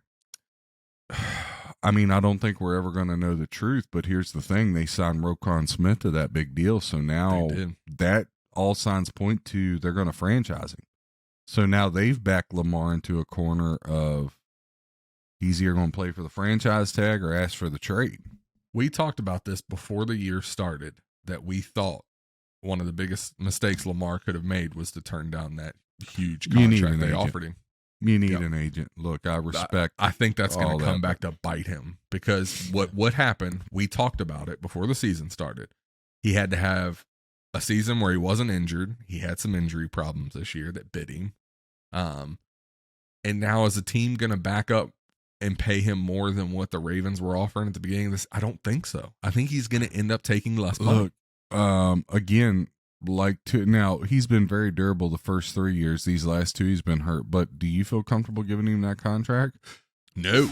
Well, I mean, talk about all that fully guaranteed. I don't. We talk about Lamar and him being, God, he's so much fun to watch. And we talked about, we hope that he stayed healthy. He got his contract, but he is the type of quarterback running around where he's going to be injury prone. You know, the first couple years you're in the league, you know, you can get away with that a little more. As teams start to figure you out and your body starts to age, you can't run around like that anymore. And hits start to add up. And I think for Lamar, he's going to continue to have that problem. So I think here's the problem, though, with Baltimore. If you move off of him, where do you go? Yeah. Also, Because I get Baltimore don't want to pay him the guarantee that much, but where do you go? true. That's, I mean, Baltimore's in the same spot that I think a lot of teams find that's themselves their- in right now. Huntley is not great, but certainly not going to put you in the worst position in the league as you No. figure out what's next. I mean, And here's the thing with Baltimore, I don't think Lamar was ever winning you a Super Bowl. I think that's my issue the- with Lamar. The sledding the in the injury. AFC is too tough that he's never going to get you there. Okay, He's okay, fun to so- watch. He'll get you in the playoffs, but do I think Lamar Jackson can get you I don't- to and win you a Super Bowl? I don't. Agree. I don't think it's injuries. I just think he's proven that he doesn't So- have what it takes. So Lamar with Jalen Waddle and Tyreek Hill can't get to a Super Bowl. I'm just asking for a friend. Completely different offense. I think you'd have a better completely shot different with Tua. methodology. Yeah, I still think you'd have a better shot with Tua. What? No, come on, Yeah. Chop. That's a ridiculous do. comment.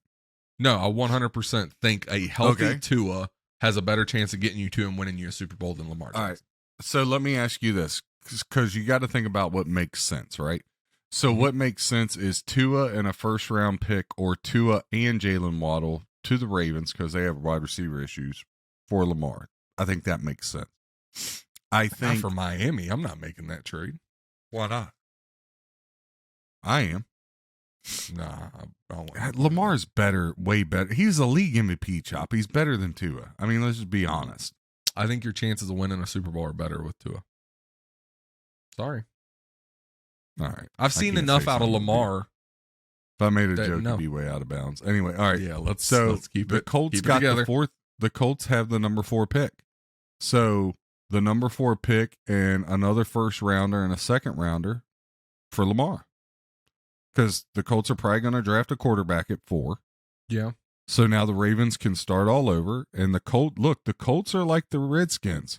That roster's pretty darn good. Yeah, I would take that if I was the Colts. Yeah. I mean, because I'll roll you got that. Michael Pittman and Price, you got the big tight end from UVA, and then look, Jonathan Taylor and Lamar in the backfield. Yeah, I mean, if I'm the Colts, I take that. I do that trade. yeah, I for mean, sure. I think that's worth it. Look, Vegas setting at 7, probably looking to draft a quarterback. Their first round pick this year and a first round pick next year for Lamar. Again, somewhere where the Ravens can trade, can draft a quarterback, right? And You then think Lamar's Lamar's worth 2 first? Yeah, I think he's worth 2 first because he's proven. None of these other people are proven. Like, you're getting a Pro Bowl quarterback. We can say Lamar's not going to win the big one. He's not going to. But look, the guy's still going to have you in the playoffs each and every year. No, and I just said that. I think he's a playoff quarterback for sure. Take him away from the Ravens. They're down to averaging 12 points a game. Mhm. Now, I just want to say this. Now, and when I say this, don't go nuts on me. Oh, shit. Pat Mahomes is a much better quarterback. But if you take Mahomes off the Chiefs, are they going down to 12 points a game? No, they're It not. all I depends mean, on who they're you not. replace them to. I mean, they're not. Well, Andy I'm Reid's just saying. I'm just saying. Yes, Andy Reid's a big part of that. But what I'm saying is Lamar does so much both ways. Look, guys, who does he have other than Andrews? The tight end. Yeah, I mean, that roster, they kind the of roster jettisoned all the sucks pieces other he than had. defense. They had a couple wide receivers, young receivers, but they kind of didn't they send off Hollywood Brown and they send off Now, the other team here, you would have to give up a whole lot more. But they're sitting at 11. Your Tennessee Titans, AJ. You'd have to give up the 11th pick. You'd have to give up your first and second round this year and next year just because they're going to be later picks. See, if I'm Tennessee, I'd go after Rodgers instead. Yeah, to get Lamar? Yeah. Yeah, no. This team Rodgers. is too just decimated at this point from an offensive line standpoint. From could use you don't want Lamar and Derrick Henry together back there.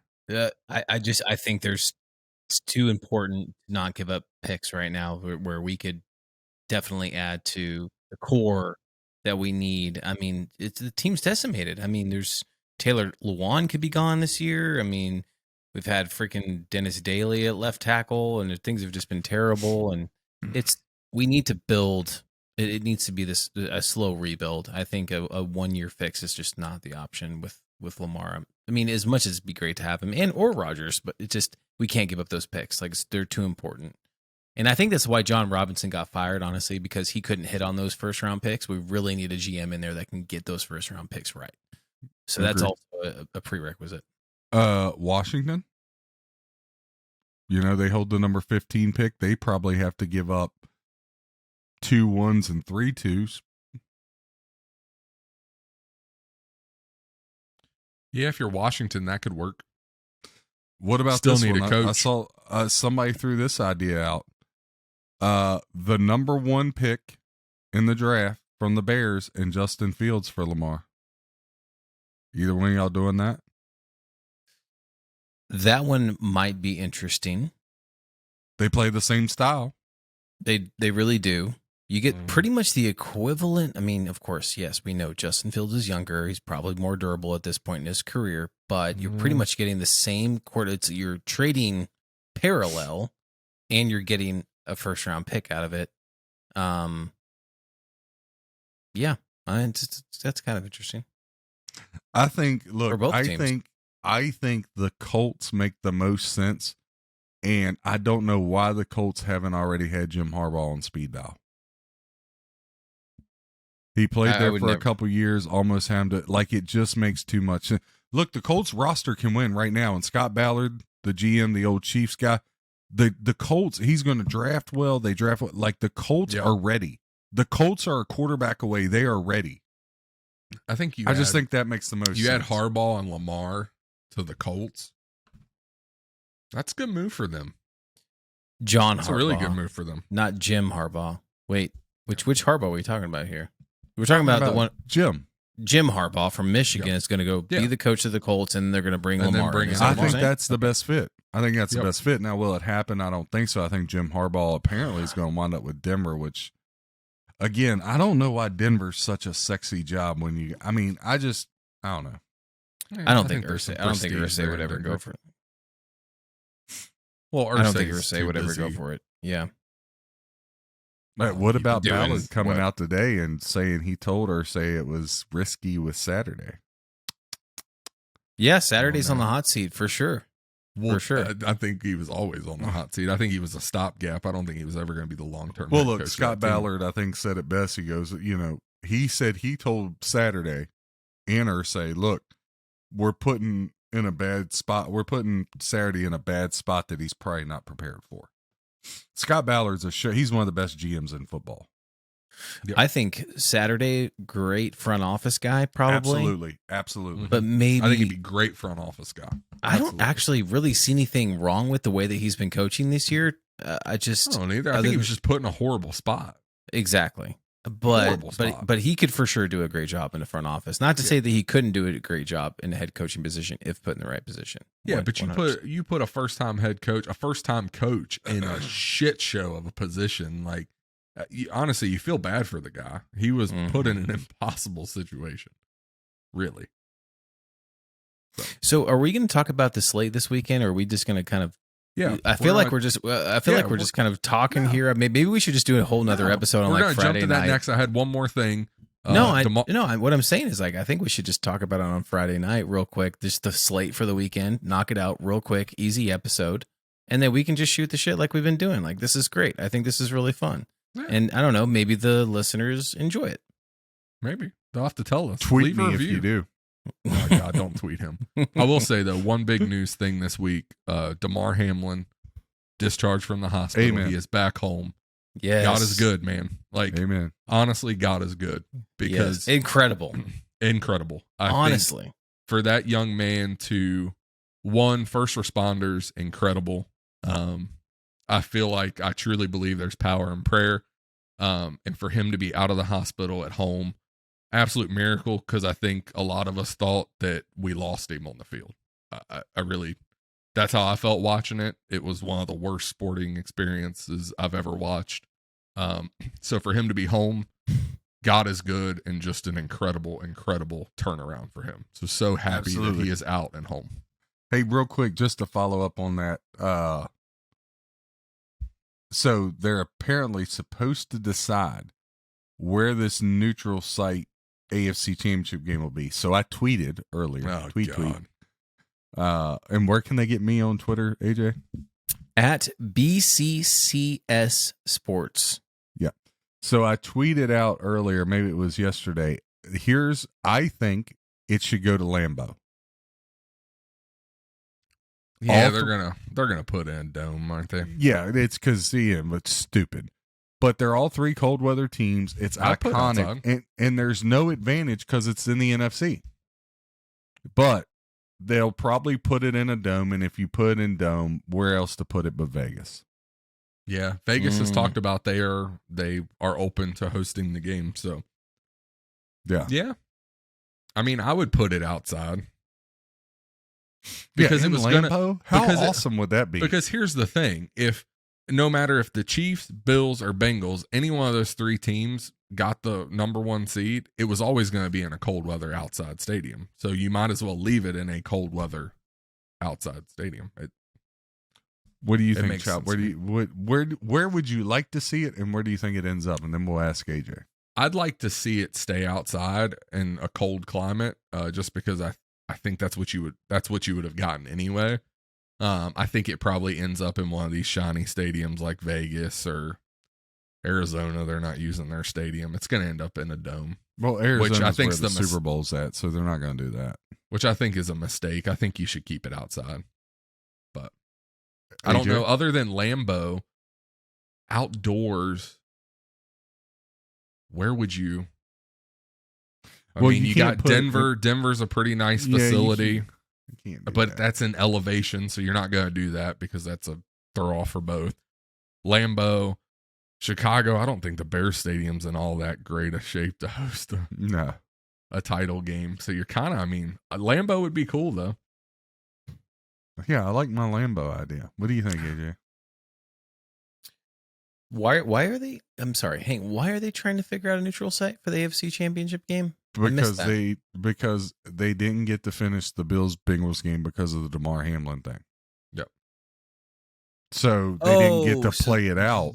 So This if is it's So if Chiefs, the Bengals would have won, the Chiefs won their last game, they would have home field. But since they didn't get to finish it and they don't know what the outcome so would have this been, would gotcha. This would make it somewhat fair. this would Okay. only be if the Bills and Chiefs meet each other in the title game. If it's or Chiefs and Bengals, Chiefs Bengals, Nope. and Chiefs Bengals.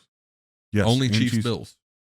No, there's no. No, That's- because the Bengals would have had to have beat the Bills and Bengals, the Chiefs Bills, would have had to sorry. have lost. If it's Bengals Bills, yes, it's a neutral site.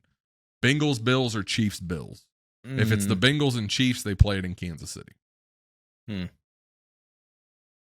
not sure I agree with that, but no, whatever. No, Whatever the the Bengals rules are are. in it too because they called it before the Chiefs game. They called it before the Chiefs game. I think if it's Bengals Chiefs, it's played at Arrowhead. Here, let me look. But anyway, AJ, where Okay. where are you Okay. thinking? All right, so let's just say it's all three teams involved, right? So Bengals, Chiefs, and Bills. All cold weather teams, somewhat. Chiefs are kind of,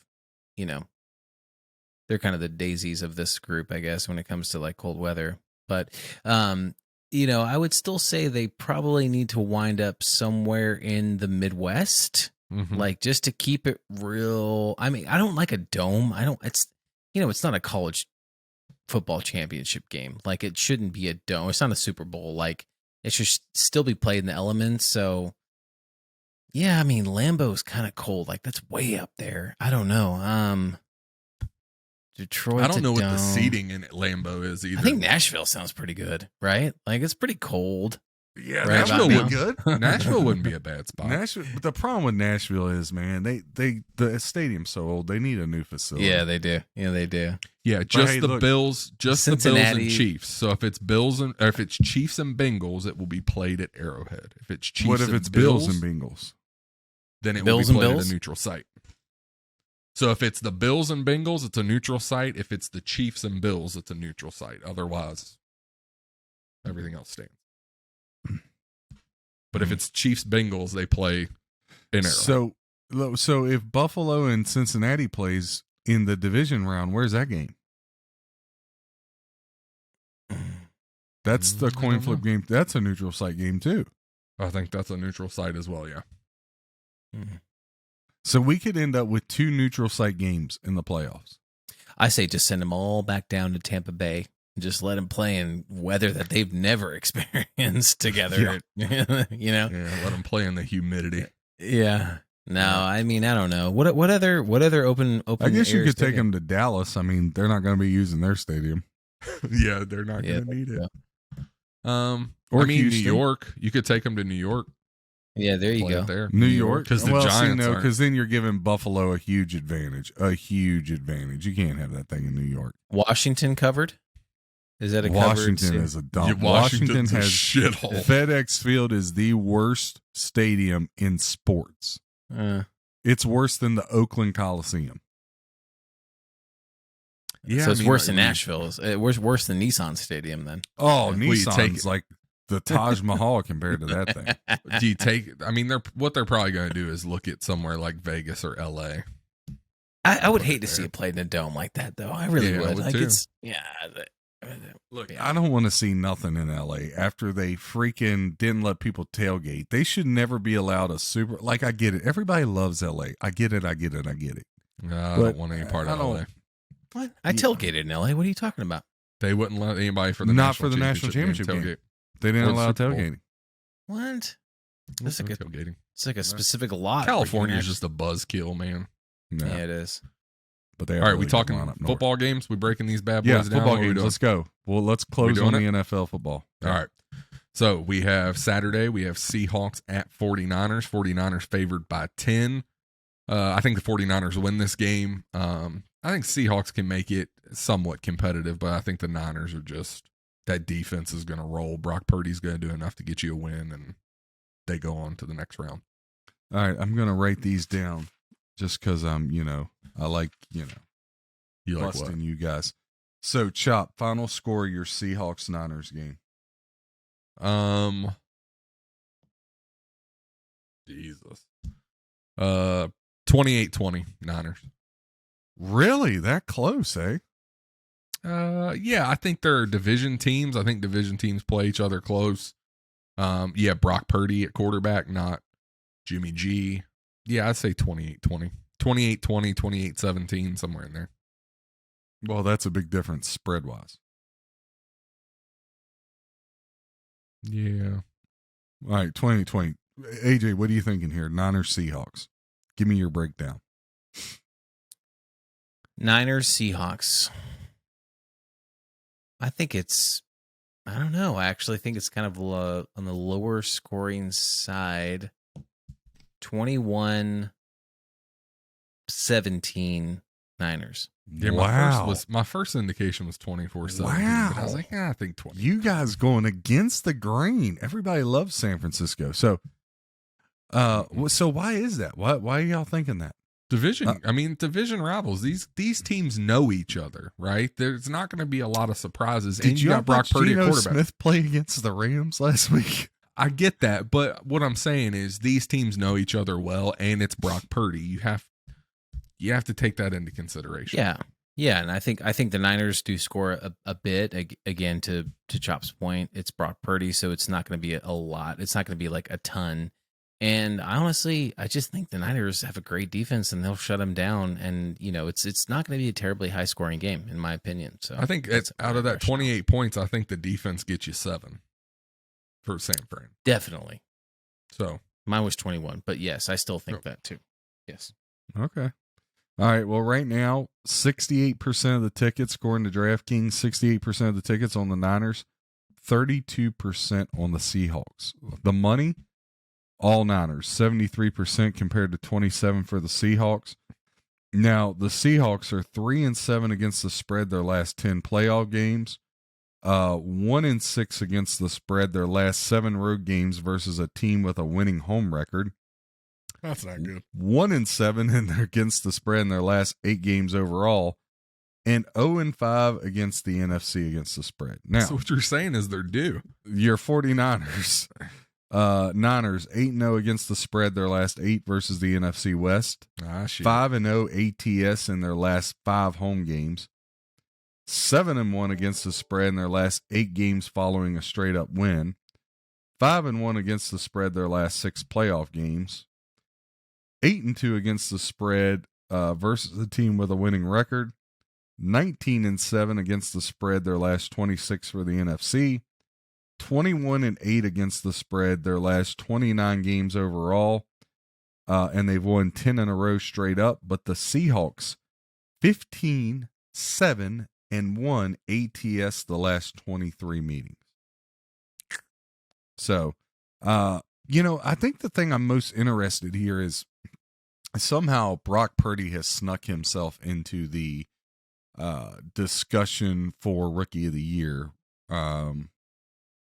which I don't think is fair, and I don't think he should win it. But No.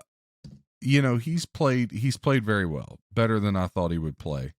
Better than everybody thought he would play. But the playoffs are different. So even though that Seattle defense isn't very good, I think this is the one game on the slate that has the potential to get away, like to be a romper. But I see you guys point to it is a division game. I think it really comes down to the quarterbacks. Can Purdy play well in a playoff game? Luckily, he's at home. And then the second part of that is, can Geno Smith looked horrific. He did look bad. Like I heard them say he made the Pro Bowl, and I was like, playing like what? Because this ain't, he apparently set Seattle's all-time passing record for a season. I had no clue, but. He was 399 for 572, 4,282 yards, 30 touchdowns, 11 interceptions. So, really, statistically, he had a decent year. You're talking. Yeah, But he had the record for the most passing yards ever in Seattle history. That bar wasn't set real high. Yeah. Wilson was there for how long? Yeah. That I doesn't know. bode well for Russ. Wow. Yeah. That's That's what I crazy. said. Did we just all think Russ was way better than he was? Did he Maybe. snow all of us? I feel like the biggest heist ever, Russell Wilson pulled it off because I thought he was way better than that. Maybe. I don't Maybe know. it's just We've Pete. all been snowed. I don't know. But, the over-under setting at 42.5. Now, I don't get into over-unders very much other than the playoffs. Playoffs, I do get into them. I mess around with them. But Playoffs? that's right, Coach. You tell them. But the over-under to me is 64% of the bets are on the over. That tells me I like to be a contrarian and go the other way from the public.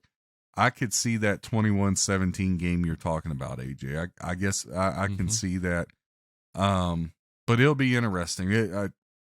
But I do think this is the one that has the chance to be a blowout.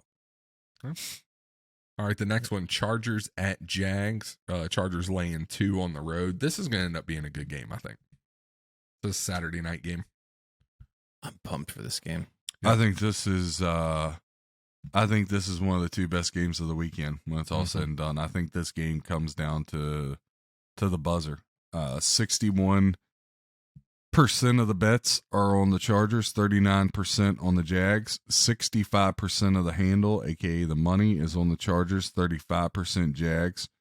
Over under setting at 47.5. Chop, AJ, give me your thoughts. Heavy on the Jags on this one. I hate them with all of my heart and soul. Heavy. Justin Heavy. Herbert's on the other side, son. I think the Jags come away with this one. I don't know. What's the line at? I'm looking at Chargers it here. are laying 2. Easy. Done. Yeah. Outright win for the Jags is what you're Outright calling. win, I'm saying. Like for me, I just think the Jags are going to Now, go in there why? and do this thing. Why do you feel that way? So we've talked about certain teams at this time of the year that start to get hot, right? And it's all about getting hot at the right time. There's certain teams that start out fast and they kind of drift off. And we talk about, the Bengals last year. We talk about the Jags this year. They're starting to get hot. I'm not saying the Jags are going to the Super Bowl by any means, but they're starting to get hot at the right time. And They got the better coach. They have a better coach. They didn't play great last week against my Titans. And certainly, the quarterback didn't. But, I just don't think that really matters. I think that they're in a belief that they have a vision and they want to move forward. And I think the Chargers just aren't quite strong enough to hold them back. I see them taking this game easily. They're going to cover for sure, in my opinion. Wow. All right. Shop.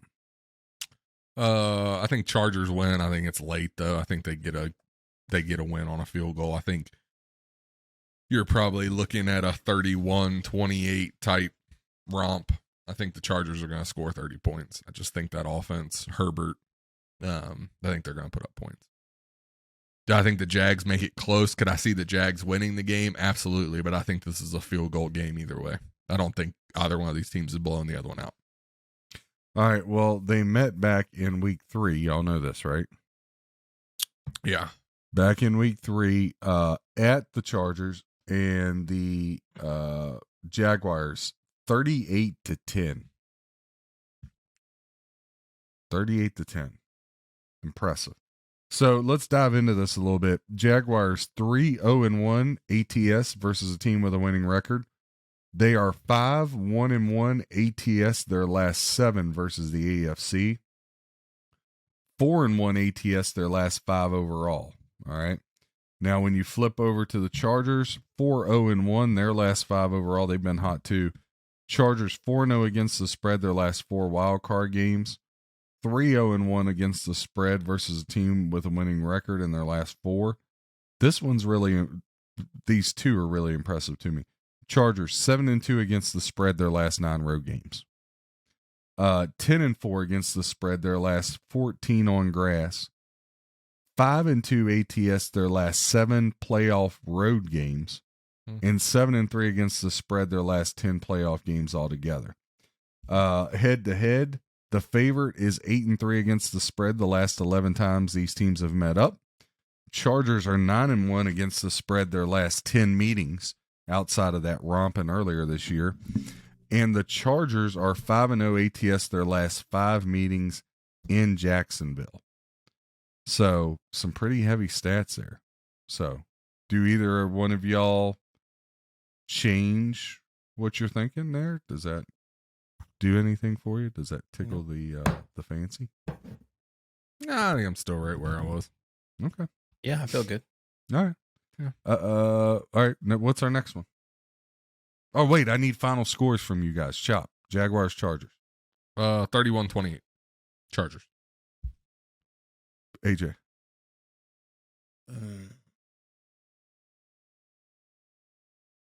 I think we have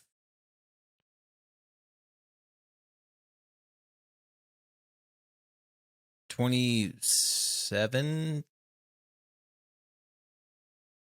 Is 27-17. All right. Jaguars? Yeah, Jaguars, sorry. Think Jags win by 10. All right. I'll give it to you. Dynamite. All All right. right. What's our next game? Next one's Dolphins at Bills. Bills laying 13 at home. It's going to be cold in the 20s.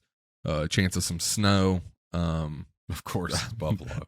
I think the Bills are just going to put a shellacking on the Dolphins. Really? Is that all the analysis you got for the people? I just think you put the Bills at home.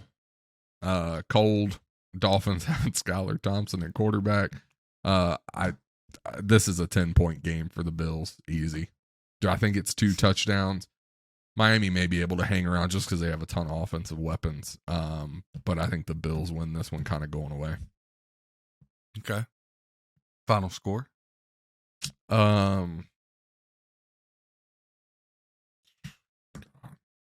Let's say 34-24 Bills. So you think the Dolphins cover the 13.5?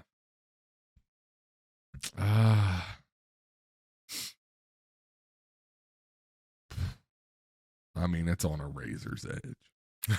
AJ, what do you got? It's on a razor's edge. So gosh, this is a fun exercise, really. With setting your own lines and just trying to figure out your own scores. Makes me use my brain. He makes you use your brain. And John, it's hard, isn't it, guys? It's getting late in the day. I didn't know the real line. Low. My brain power's fading. I actually hadn't looked at the line until you just said it just now, and I had just written down the score that I think. Now, Bills at home, I think they're going to score a lot of points. I think the Dolphins will also score, but I just don't think they're going to do quite enough. Skyler is going to be exposed. I think Tariq's going to get a couple yards. I think he's going to have his catches and maybe a touchdown. I don't know. I see this one being really rough. And I know that the Dolphins, I wouldn't say they have the Bills number, but they definitely have the Bills number at home. But they have always a good shot at taking the Bills down. I'm taking this one, the Bills over the Dolphins, 48-20. I think the Bills easily cover this one. Wow. I really feel like this one's going to be rough for the Dolphins. I feel like the saving grace for Thompson is the Dolphins just have a ton of weapons. So I feel like they can kind of, and that Bills they defense didn't show up last week at home against the Jets. That's also true. Thank God for the defense. I don't know. I could, like I said, I could see this being a blowout. I could see the Bills winning by more. I just feel like the Dolphins keep it within 10. They're tough. They always play the Bills tough, but I feel like and they're division teams. So yeah, exactly right. So their two meetings, they met back on December 17th at Buffalo. Buffalo won 32-29. Back September 25th in Miami. Miami won 21-19. So two tough games between these two teams, right? So right now, 79% of the tickets are on Buffalo, 21% Miami. 87% of the money is on the Bills, 13% on Miami. Your over-under is set at 43.5. Dig into some trends here. The Dolphins are 7-0. This is a wacky one, so just go with me, right? But this is what research does. Dolphins 7-0 against the spread their last 7 games after scoring less than 15 points in their previous games. Who's going to give you a stat like that other than me? Dolphins 6-1 against the spread their last 7 versus the AFC East. 11-5 against the spread their last 16 games after they win, right? Now 3-8-1 against the spread their last 12 games on turf. Not very good. Not very good. Dolphins 0-4 against the spread their last 4 playoff games, right? But when you truck over to the Bills, it gets interesting here, guys. The Bills 1-3-1, 1 win, 3 losses, 1 push against the spread their last 5 home games versus a team with a winning road record. Oh. The Bills are 1-5 against the spread their last 5 games on turf. And the Bills are 1-4 against the spread versus a team with a winning record. Now, this is where it kind of goes down the rails. Well, one more good one. Underdog 4-1-1 against the spread their last 6 meetings. That favors the Dolphins. But then the Dolphins 3-7-1 against the spread their last 11 meetings in Buffalo. That's not what you want. That's not what you want. Not very good. So yeah, line is at 13.5. It opened up 9. It just keeps ballooning after the 2 news. I would venture to say you're going to touch 14, maybe even 14.5. I'll take that back. It's not going to touch 14.5. I don't think it'll do that, but it may touch 14. All right. So next one we have us on Sunday, Giants at Vikings. Vikings laying 3 at home. All right. Give me your synopsis, fellas, with your score. Chop, you go first. I think the Vikings win. I think it's a touchdown game, probably. Score. I mean, the only thing that concerns me is just Kirk Cousins. His history in big games, primetime games, playoff games, not very good. So worries me a little, but I think the Vikings get it done here at home. Like I said, probably by a touchdown. I think they cover the 3.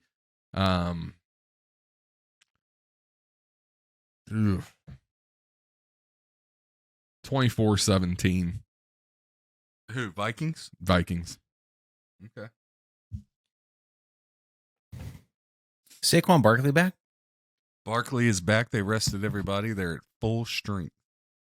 Full strength Giants. G-Man! You're going to take the G-Men over the Vikings in? No. Minnesota? I'm just saying the full strength G-Men I thought you were taking the Giants. I was about to have a heart attack. versus we play in a comfortable dome all year. Kirk Cousins. You like that? Can't get it done in primetime games. Yeah, What am I going to take? I think he gets it done in this one. Yeah. Oh man, this was really tough for me actually. I didn't have a lot of belief in either of these teams at the beginning of the season. Well, somebody on this show has been all over Minnesota. I have no idea who it is. Hey, ever since I watched them play the Packers, I told you. Vikings, they do have a hell of a home field though. Like the home field advantage there for the Vikings is that's going to play a part. You guys actually know that better than I do. I actually have no idea what that's like, and so you can It's a speak lot to of it fun. much more. But let's just talk about real quick. It snows inside the all stadium. of the bets that So we had around the Vikings at the beginning of the season. Vikings win the NFC North. John wins that one. Vikings win that first game against the Packers. John wins that one. Detroit and Packers finish with the same record. John wins that one again, and he gets a bottle of Woodford for that one for them winning the NFC North, or excuse me, the NFC North. I keep saying NFC North. He gets a bottle of Screwball whiskey. So, it was Screwball. yeah, you get a Oh, and a bottle of Woodford Screwball. for them winning that last game of the season against the Packers, but you only get a bottle of Screwball for them winning the division. So, Why did you pick Screwball? I don't know. Why did you pick Screwball? I know. Yeah. So It's a I don't bad know. move. I don't have a lot of. I go Vikings. I'm taking Vikings in this one. What's the line? The Vikings line is minus 3. 3. Yeah. It's 3. Yeah, I said I thought they won by Yeah. a touchdown. That would have That's been. It would have been what I've chosen. Well, it can land on the push. Yeah. What does your heart You tell can, you? you can play it safe. Yeah, on this one I might play it safe.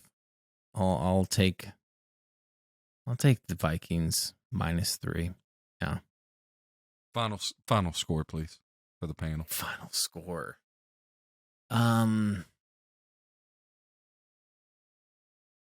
think Kirk Cousins throws 3 touchdowns and they get a field goal, so that's 24-.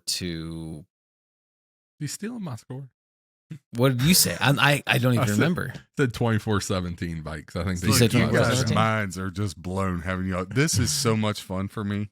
No, I said a push, so I have to choose 24-21. Yeah. 24-21. All right. So they met back on Christmas Eve in Minnesota. The Vikings had a lead. It shrunk there at the end, but the Vikings pulled out the 27-24 win. Now, 58% of the tickets are on the Vikings, 42% on the Giants, but the money is flip-flop. Giants holding 52%, Vikings holding 48%. Now, the over-under's at 48, which I find a little interesting. When you dig in here, Giants are 4-0 against the spread in their last 4 games overall. 7-0 against the spread their last 7 games following a straight-up loss. 4-0 against the spread their last 4 road games. And while these couple are way before Brian Dable and Daniel Jones, I just think they're amazing stats. The Giants are 9-1 against the spread their last 10 playoff road games. Jeez. They're 9-2 against the spread in their last 11 playoff games overall. 4-1 ATS their last 5 on field turf. 5-1 ATS their last 6 versus the NFC. Now, Minnesota, 18-7 against the spread their last 25 home games versus a team with a winning road record. 1-4 ATS their last 5 games overall. And the Vikings are 2-8-1 against the spread their last 11 versus the NFC. Not very good.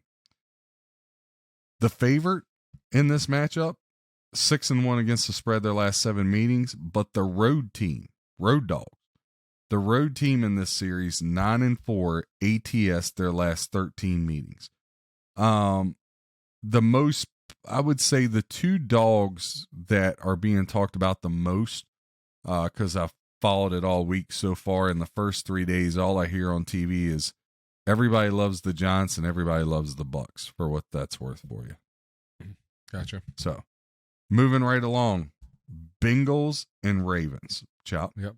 Bengals. The line that I'm showing is Bengals minus 8.5. Yep, up to 8.5. Climbing. No Lamar in this game. I think the Bengals roll. I think this is a double-digit win for Cincy. I don't think this game's particularly close. If I got to give you a score, 34-21 Bengals. Okay. Ravens scored 21 compared to their 12-point average. I like it. I'm digging it. All right. AJ? I'm trying to find a reason why the Ravens might have a chance at this. And I can't. We mentioned it earlier in the show. Lamar just doesn't have a great offense around him, you know? And so it doesn't really make a difference, especially when you put Huntley in there. 21 was probably too. I'm trying to figure out why the Bengals would not do well in this game, and I can't also figure that out. I think the Bengals cover. I think we're looking at 20. What do we have? 8.5. So I can't go against the spread. I think they're going to cover. So 24-13. Oh, you think it's a low scoring? I do. This division especially, I think, is a low scoring. All right. Well, they've played twice this year. They played last weekend with Brown at quarterback for the Ravens, and it was 27-16 with the third string quarterback. They played back on October 9th. Baltimore got the win there, 19-17, right? Mm-hmm. So, right now, 83% of the tickets are on the Bengals, 17% Ravens. As far as the actual handle money percentage, 85% of the money is on the Bengals, 15% on the Ravens. When you dig into some trends here, Ravens 7-1 against the spread their last 8 playoff road games, 6-1 against the spread their last 7 wild card games, 8-3 in their last 11 playoff games. But in their last 8, again, we talked about Lamar going down. Their last 8, 2-5-1. Yeah. They're also 2-6-2 against the spread their last 10 games on field turf. They're 0-2-2 against the spread their last 4 games versus a team with a winning record. The Ravens are 1-6-2 against the spread their last 9 versus the AFC. So this year it's kind of all went downhill for the Birds. They've been landed here. Bengals 4-0-1 against the spread their last 5 playoff games. Bengals 9-1-1 ATS their last 11 home games, just on fire in Cincinnati. 13-2-1 against the spread their last 16 games on field turf. 16-5-1 ATS versus a team with a winning record. They're 19-6-1 against the spread their last 26 games versus an AFC opponent. But playoffs hadn't been very good. Up until last year, they hadn't won an against the spread game in their last 8 wild card games, but they got it there. And then head to head, the Ravens are 0-3-1 against the spread their last 4 meetings. So there you go. I wanted to say this. I forgot to give this stat that I was as I was doing research. Here's one on the Giants, just to go back to that for a minute. Daniel Jones, 16-5 against the spread, 76% as a road underdog. Oof. I wasn't expecting that. Danny Dimes on the road, baby. Oof. Anyway. I don't think it's going to be like that this weekend. All right, we talking about the last one? We saving that? No, we're going to the last one. All right. Cowboys at Buccaneers. Dallas Most watched game of the weekend. Dallas laying 2.5 on the road. Yep, open 3 down to 2.5. Virtual money and tickets almost even. 54% Bucks, 46% Cowboys, but that's close enough. Over under 45.5, guys. Give me your breakdowns. Go ahead, Chop. I'm going to go against the trend right now. I think Dallas gets the win on a late field goal. I think they... How about them Cowboys? Here's the thing with me with Dallas. It's the defense. The defense is very, very good. And that offensive line for Tampa Bay terrifies me. I think Dallas has enough defense to get it done. I think this is a close game. Like I said, I think it comes down to a field goal at the end. I think Dallas finds a way to get it done, though. Score 27-24 Cowboys. Wow.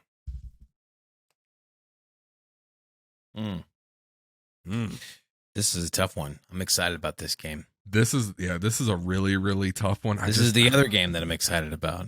Jaguars and Chargers. And I hate going against Brady because I should have learned my lesson by now. It's just that Dallas defense is suffocating, and that Tampa offensive line sucks. Yeah. Now, Jensen, who Tampa hasn't had all year long, the Pro Bowl center, the best in the game, he will be back and suited up. Yeah, but he's been out for how long now? Like, first game back. That the offensive, if Tampa just had a competent offensive line had for the last few games, I'd lean more towards Tampa because Brady is the ultimate X factor. But that Dallas defense, man, just keeps coming. Really? Because they've been extinct like dinosaurs the past 4 or 5 weeks. Yeah, I think that. I mean, they're on the side of a milk carton right now. Yeah, I think they step it up this weekend. Just Too like much talent. Just like I talked about with the Bengals, and the what did I talk about it with? The Dolphins? No. So talked about it with the Bengals. You know, we're getting hot in this part of the season.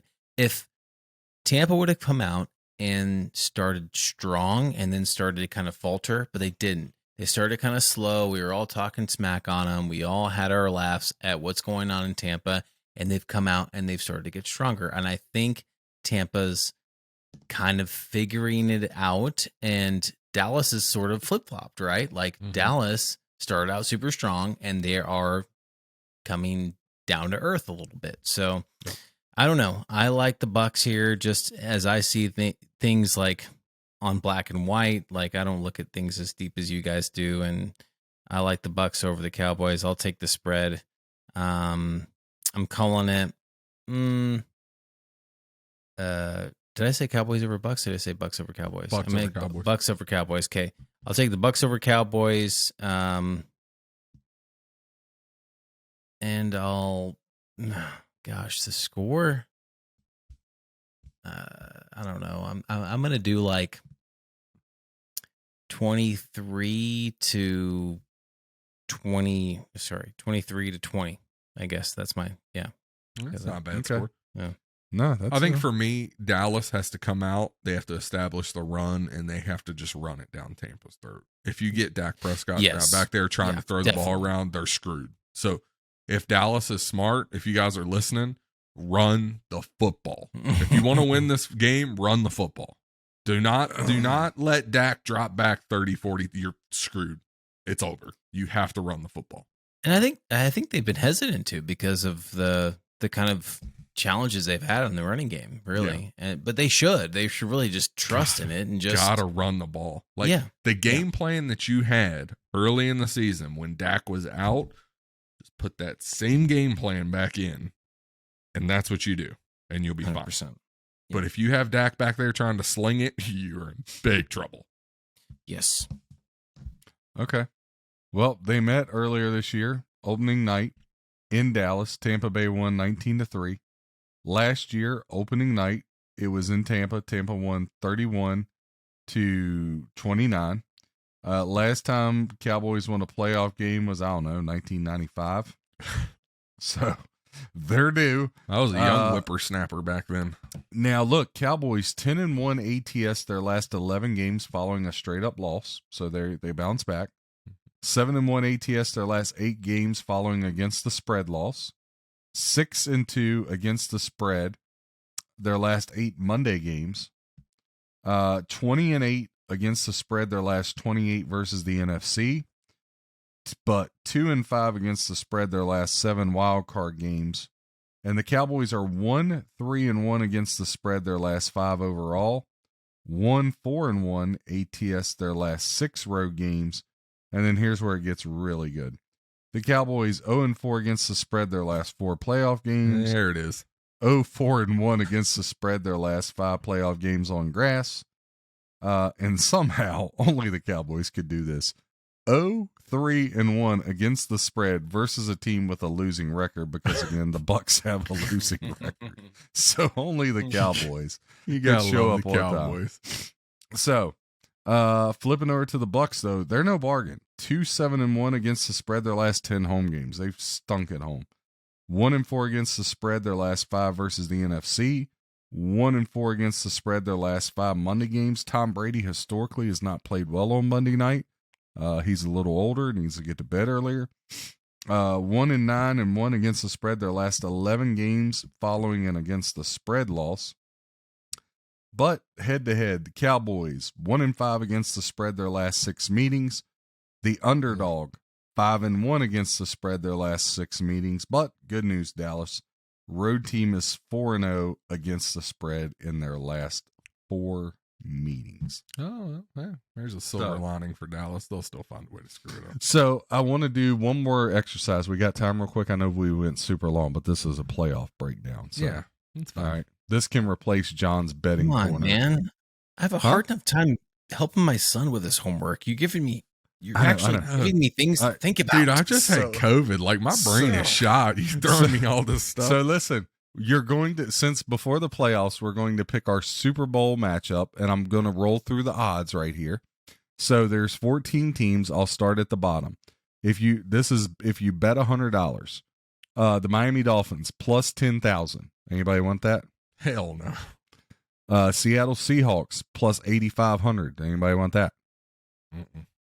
No. Giants plus 5,500. No. Eli's not quarterback. Jacksonville plus 5,000 on $100 bet, bring you $5,000. Baltimore plus 5,000. No. The Minnesota Wait, Baltimore and the Jags are the same? Yes. Actually, if you pick the matchup, the Ravens versus the Cowboys for the Super Bowl, $100 will bring you back 20 G's. Wait, can I hang on? Can I just change your game? Can I change your game a little bit? Yeah. So, take the Jags. Can I just put them aside for a second and hear the rest? Okay, Yeah. sure. All right, cool. All right. And just one more side note: if you took the Ravens and Vikings to meet in the Super Bowl, $100 bet bring you 41,000. If Lamar was Is that playing, what we're doing right now? Or are we? No, I've just matchups. Okay. All right. Cool. So God, it'd be worth it almost just to throw 100 on and see if you get Just to lucky. see. Like, I mean, straight. Yeah. Did anybody $100? see the Giants getting there? Both years they played No. the Patriots. I mean, No. honestly, No. like, There's some good value here. Wacky Yeah. things can happen in the playoffs. 100 to bring you back 40 plus. Like, Well, Dude, once you pick your matchups, that's I'll not tell bad. you what the matchups pay out on FanDuel. I was on DraftKings, now I'm on FanDuel. So again, now listen to these odds: Vikings plus 3,000, $100 brings you $3,000. The Bucks, 100 brings you back 2,800. The Chargers, 100 brings you back 2,100. Sixth best odds are the Dallas Cowboys plus 1,300. Fifth best odds, the Bengals plus 750. Fourth best odds, the Niners plus 500. Third best odds, same, but Eagles plus 500. Then the top two, obviously the Bills plus 400 and the Chiefs plus 330. So with that being said, Chop, what is your Super Bowl champion and what's your matchup? And I'll give you the odds for it. And then you can give me your champion. Actually, let's even go a step further. What's your NFC, AFC championship game and then your Super Bowl? Oh God. Okay. Sorry, these things For this. I get excited for this stuff. AFC championship game. I've did this for 11 hours today. I'm locked in. I'm going to pick at 80% for the playoffs, just so you know. The AFC championship game. Oh God, this one hurts. I think the AFC championship game ends up being Chiefs, Bills. Okay. And the winner? You're I think- going to go Chiefs, so let's just say Chiefs. Yeah, Chiefs get the win. All right. I don't think the Bills beat the Chiefs twice in 1 year. All right. What's the NFC? Oh, NFC. Yikes. AJ opened up the whiskey. He is stressed over there. Oh, God. I'm Let dying. me think about my NFC. Let's go to AJ's AFC. I need to think about my NFC. AJ's AFC. AFC, there's no way. Okay, Chargers, so sorry.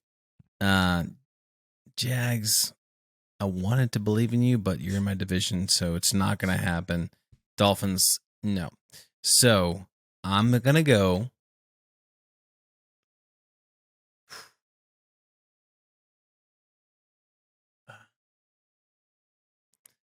I got to go Bengals, Chiefs. Yeah, I was I got to go. I mean, I was so close to taking the Bengals. And I not- do not- think so cool, dude. Not think because I I think hate- the Bills are going to play on a high, and I think they get there. I think they're doing well. I think they're on the right track, and not because I hate the Bills. I just feel like the Bengals have it, kind of what you talked about, John. And Chiefs, they're just kind of unstoppable. So, yeah, that's my AFC. All right. NFC Chopper. All right, the NFC for me is going to be. He doesn't want to do it. That's what he's thinking. I don't want to do it. He knows. I don't wanna do it. Because he knows I'm just going to take out the machete and sever him. Oh, the Because NFC. I knew what he would do when he looked at the bracket. He was like, oh, crap. Oh. I'm ready whenever you are, Pumpkin. Just say it. It's right there on the tip. It's like my first date. We're right there at the tip. Just finish. Fuck. He's got no other options at this point. It's gonna be San Fran. Shit. And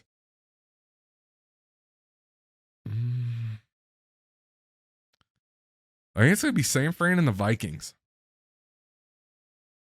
That can't happen. Can it be that? No, they're the second and third seeds. They would play each other in the divisional. Try you're gonna again. have Well, here, I'll help you out. If not you're Tom taking Brady, San not Fran, Tom it- Brady. I knew it. You're down to Philly, Dallas, or Tampa. Which one's it going to be? Dak, Jalen, or Brady? I'm Brady. I'll take Philly. Oh, you sucker.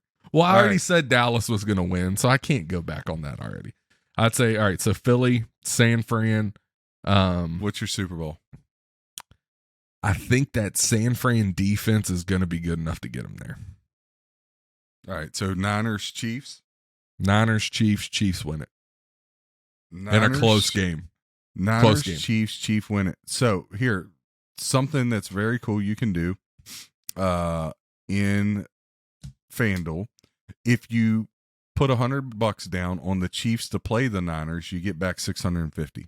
That's not awful. No. Now, you can also pick the matchup and who wins, which is very cool. So you could take the Chiefs to beat the Niners at Brady's plus. going to end up in the fucking Super Bowl. Yes, he said it. He said it. I knew it. I knew it. I knew it. Victory feels so good. It's going to be Mahomes versus Brady again, isn't it? So the Chiefs, Son of a bitch. I love it. It's the greatest night of my life since the birth of my kids. All right. So if you take the Chiefs to beat the Niners. I just thought the Niners have Brock Purdy, and I'm like. So see what I'm saying? It's a quarterback league. When you look at it and you start looking through, you're like, man, I know Tampa has sucked. But Brady against all these other bums in the playoffs? I mean, I still think the Chiefs win it. I do. Look at him. He's going to try to back out of it. No, here's my thing. I think the Chiefs win the Super Bowl. I really do. I think they get there and they get it done. Okay. So here, I'll play on both of these for you. You can take the Chiefs versus. Listen, again. You can take the Chiefs to beat San Francisco at plus 1,300. I think that's great value. Yeah. 100 to win 1,300 on that? Yeah, that's good. So the Chiefs beat San Fran's 1,300. Yeah. Or you can take the Chiefs to beat Tampa plus 4,200. Put 100 on both. 100 wins you 4,200 buckaroos. So anyway, all right, AJ, you're up. NFC. All right.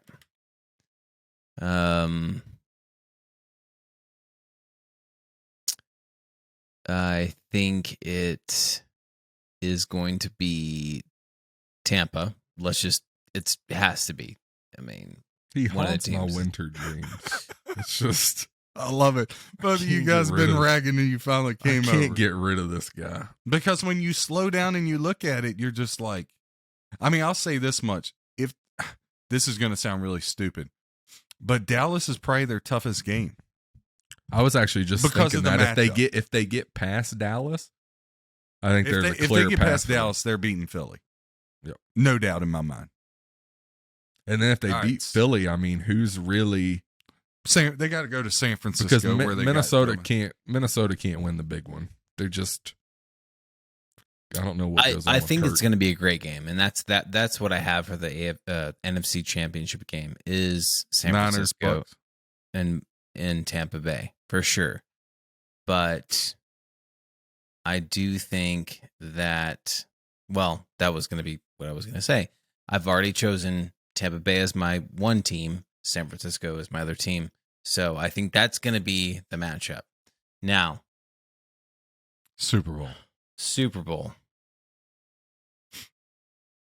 Out of my AFC teams, I think the Bengals do get back. You think they beat Kansas City twice in the same year? I do. I don't think so. I do. And I think they go and play Tampa Bay and beat them. Oh, you think Bengals win it all? Yeah. All right. I do. So they're good enough, that's for sure. So Cincinnati, let me see here. If you put $100 down on Cincy to play Tampa, just to play them, plus 5,500. Ooh, that's good value. That's really good value. I'll put $5 on that right now. Just kidding. All right. If you take Cincinnati to beat Tampa in the Super Bowl, plus 8,500. $100 really good value. 8,500. Cincy to beat. Is this on DraftKings or FanDuel? FanDuel. Cincinnati to beat the Bucks plus 8,500. Now, a couple good ones that are kind of crazy that'll never happen. Are you going to give us yours?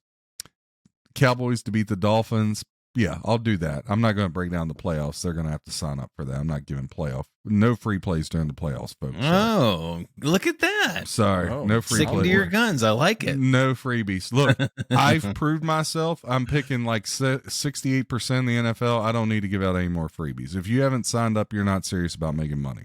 And the guys I do have signed up, I love all you guys because you've been messaging me, a bunch of you, at how grateful you are. I don't need all that. But a couple good ones. Cowboys to beat Jacksonville, plus 17,000. Not a bad one. Not a bad one. Bengals to beat the Niners, plus 2,600. Jags to beat the Eagles in the Doug Peterson Bowl, plus 10,000. Chiefs to beat the Eagles plus 1,100. Chiefs to beat the Bucks plus 4,200. Chargers to beat the Niners plus 5,500. If you like the Niners to win the Super Bowl, Niners to beat the Bills plus 1,700. Niners to beat the Chiefs plus 1,500. Niners to beat the Bengals plus 2,600. Yeah, Niners to beat the Chiefs plus 1,500. That's pretty good value there. Bucks to beat the Bills plus 7,000. Bucks to beat the Bengals plus 10,000. 100 beans get you 10 G's.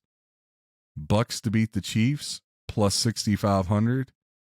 And this will never happen. And now, if Sean Peyton was coaching the Chargers, I'd say there'd be a shot. Bucks to beat the Chargers plus 19,000. Yowzers. If Philly beat the Chiefs plus 1,300.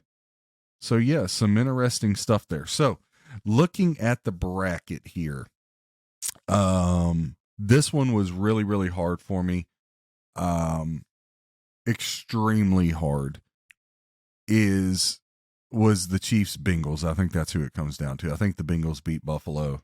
And so I think we're ultimately headed for a Chiefs Bengals AFC Championship game. I really, really would like to see the Chiefs win, right? Because I do like the Chiefs after the Commanders.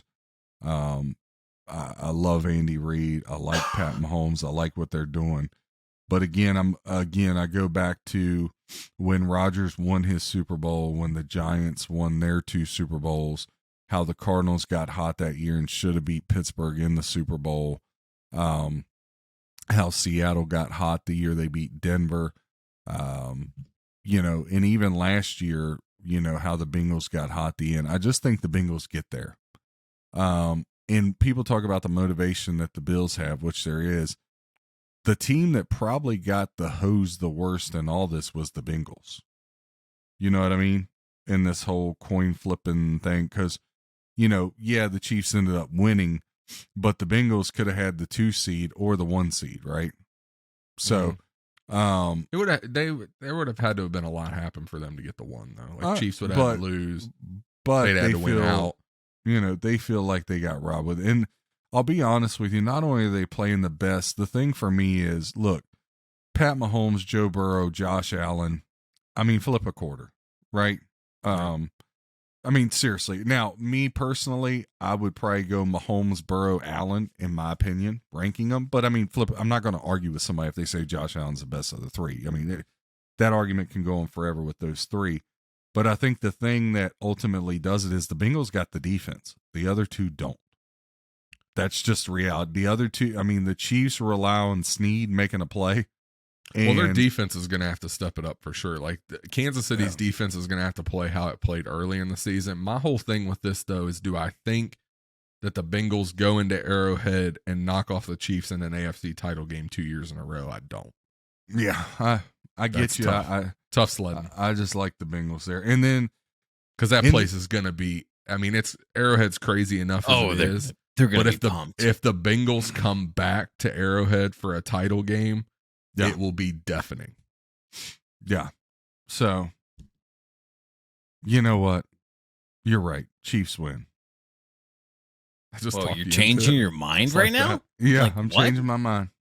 It's going to be rowdy, man. If they have to go into Arrowhead 2 years in a row, like that place is, I've seen it be crazy. Right, so it's going to be nuts. All right, I got you. I'm sticking with the Bengals. I don't know what you got. All right, I'm taking the Chiefs. And then my NFC Championship game is just like yours, AJ. 49ers, Tampa Bay. Brady goes back to his childhood, goes back to where he wanted to play. If y'all remember at the beginning, before he went to Tampa, he tried to go to San Francisco. John Lynch told him, thanks, but no thanks. We want to go young. And then when he was trying to weasel out of Tampa before this year, it was either Miami or San Francisco. San Francisco yet again didn't want to inquire. And after everything Brady's been through and how the 49ers just demolished Tampa earlier this year, Tampa Bay is going to go in there and win that game if they play each other. Yeah, I could see he'll be pissed off. And so we're going to have Bucks Chiefs and we already know Mahomes can't beat Brady. Hey, he's beating So before. we'll Easy go- killer. We'll go Tampa Bay. No, I'm see what flip flopping. you- Bucks I see- Bengals. Bucks Bengals. That was my original. I just Bucks wanted Bengals, and you think the Bucks win? no, I think the Bengals win. Yeah. I think the Bengals win. I think the Super Bowl winner is either Bengals Chiefs. Now, I will say this, and it's weird, right? Because I think a wild card weekend is going, if wild card weekend goes a certain way, I mean, and this is like, you're gonna be like, yeah, it's an obvious statement, John. But if Minnesota beats the Giants and Tampa beats Dallas, okay, I understand San Francisco is the best team, but you still have Brock Purdy, and I just can't get in my head that he's the next Tom Brady. Yeah. So I really think Minnesota and Tampa Bay, if they get out of the first round, that could be your NFC champion. Like everybody, like Minnesota's got to be the most disrespected 13-3. No, what is it? 14-3. The most disrespected 14-3 team I've ever seen in my life. Yeah, that's true. Like they get no credit, and I'm sorry, they have the best offensive skill player in the game in Justin Jefferson. He's really good. The best, right? Now, I still think Jamar Chase, Kelsey, Tyreek Hill, all them guys are up there, but he's the best. So it's not like, and TJ Hawkinson's a beast, Thielen's a beast, Dalvin Cook. Like, I just They think got a lot of weapons. Yeah, I think Minnesota can be a little bit more of a surprise than people think. Yeah. And I'm like you, AJ. There's just something about the Jaguars. There's just something about those pesky Jaguars. I think they'll get to the divisional round for sure. Peterson's So- gonna have them ready to play. There's no question about No. that. I'll tell you this much. If Jacksonville gets past the Chargers, the Chiefs aren't blowing them out because you got Andy Reid's ex-assistant Peterson. That'll be a Yeah. highly contested. That'll be a close ball game. That'll be very Actually, close. that will be the game of that week, that weekend. Yeah. Yeah, that'd be a really Yeah. good game. Yeah. I'll be there. So Ooh, look at you. Yes, sir. Yeah. So I'll yeah, be at every Chiefs home playoff game. So we'll wrap it up in John's betting corner again. As you heard me say, I'm not going to give out any. Free plays during the playoffs. You know, not trying to be rude, but again, I work very hard. It's Wednesday, and since Sunday, I've already put in 53 hours of studying the playoffs. Okay, in between my tweets. So, look, the NFL record. Just to finish up here, in the NFL this year, 112 wins, 54 losses, 68%. There's absolutely nobody better. None. And I'm not being cocky. I'm not being arrogant. Like I said, I have a gift and an ability that the good Lord's given me, and I'm very appreciative and grateful and thankful for that. But I also work very hard at it. And though we're 68%, which is better than anybody, the playoffs we're going to finish above 75, if not even 80%. I know how these work. I've seen it way too often. Yeah, I'll get surprised. Yeah, I'll have a couple tough beats. But look, if you rewind back to last year, people got destroyed. I remember when I called up Chop and I said, hey, I gave all my guys Cincinnati. He's like, no way, I'm taking Bengals at Chiefs. I said, I didn't say they were going to win the game. I said, we're going to take the 8.5. And he said, oh, no. And the Bengals win the game outright. And then everybody loved Green Bay. Everybody loved them. I don't know why you gotta keep bringing up that game. Like, look, guys, if this was easy, and look, you think the NFL week to week is hard to pick? Look, again, Vegas is not going to lose the playoffs. And the dogs that you think are the dogs that are going to cover, you're going to be surprised. And the favorites that you think are going to be the ones that blow people out, you're going to be surprised. I'm even going to be surprised. That's why it's a numbers game, and there's a lot that goes into this. If it was just the eye test, yes, you may be right. It may be Chiefs Niners or Bills Niners or Bengals Eagles or Chiefs Eagles. Chiefs Eagles would be cool for Andy Reid. All that may be true, but how they get there is not going to be how you think they get there. Mhm. There are people just aren't going to roll as you think they would. So, and now with more eyes on the sports gambling world, a lot of people like to bet favorites. So people are going to look at stats and say, oh, well, now they're going to, again, Vegas is going to do things to trick you. They know what they're doing. But just as a thing that I thought was cool, underdogs, wild card weekend are 10-1 the last 11 when a team plays a team that wasn't in the playoffs the previous year. That applies a lot this week. Yep. So, but again, that's just one goofy spread trend. But it takes a lot. So go to the website. Look, if you're like, man, baseball bat, if I really need to prove it to you, I can do some for just the NFL plays.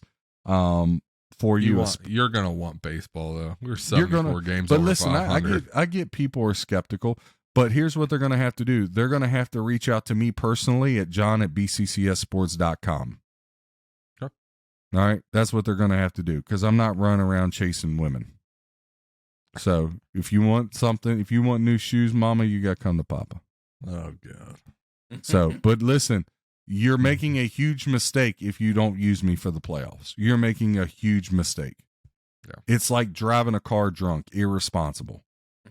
So don't honestly, be irresponsible. You're making a huge mistake if you don't sign up for the rest of college basketball, for the rest of hockey.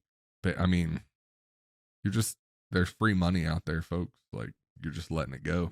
I had a guy, our one guy in Memphis, he just moved to Florida. He goes, it's amazing. I've made more money off of you than my investments in the last 3 months. Investments right now are awful. And yes, I know Really that's easy to compare it to, but it's never going to change, guys. I'm always going to be at least 150. That's just going to happen. It's going to work out that way.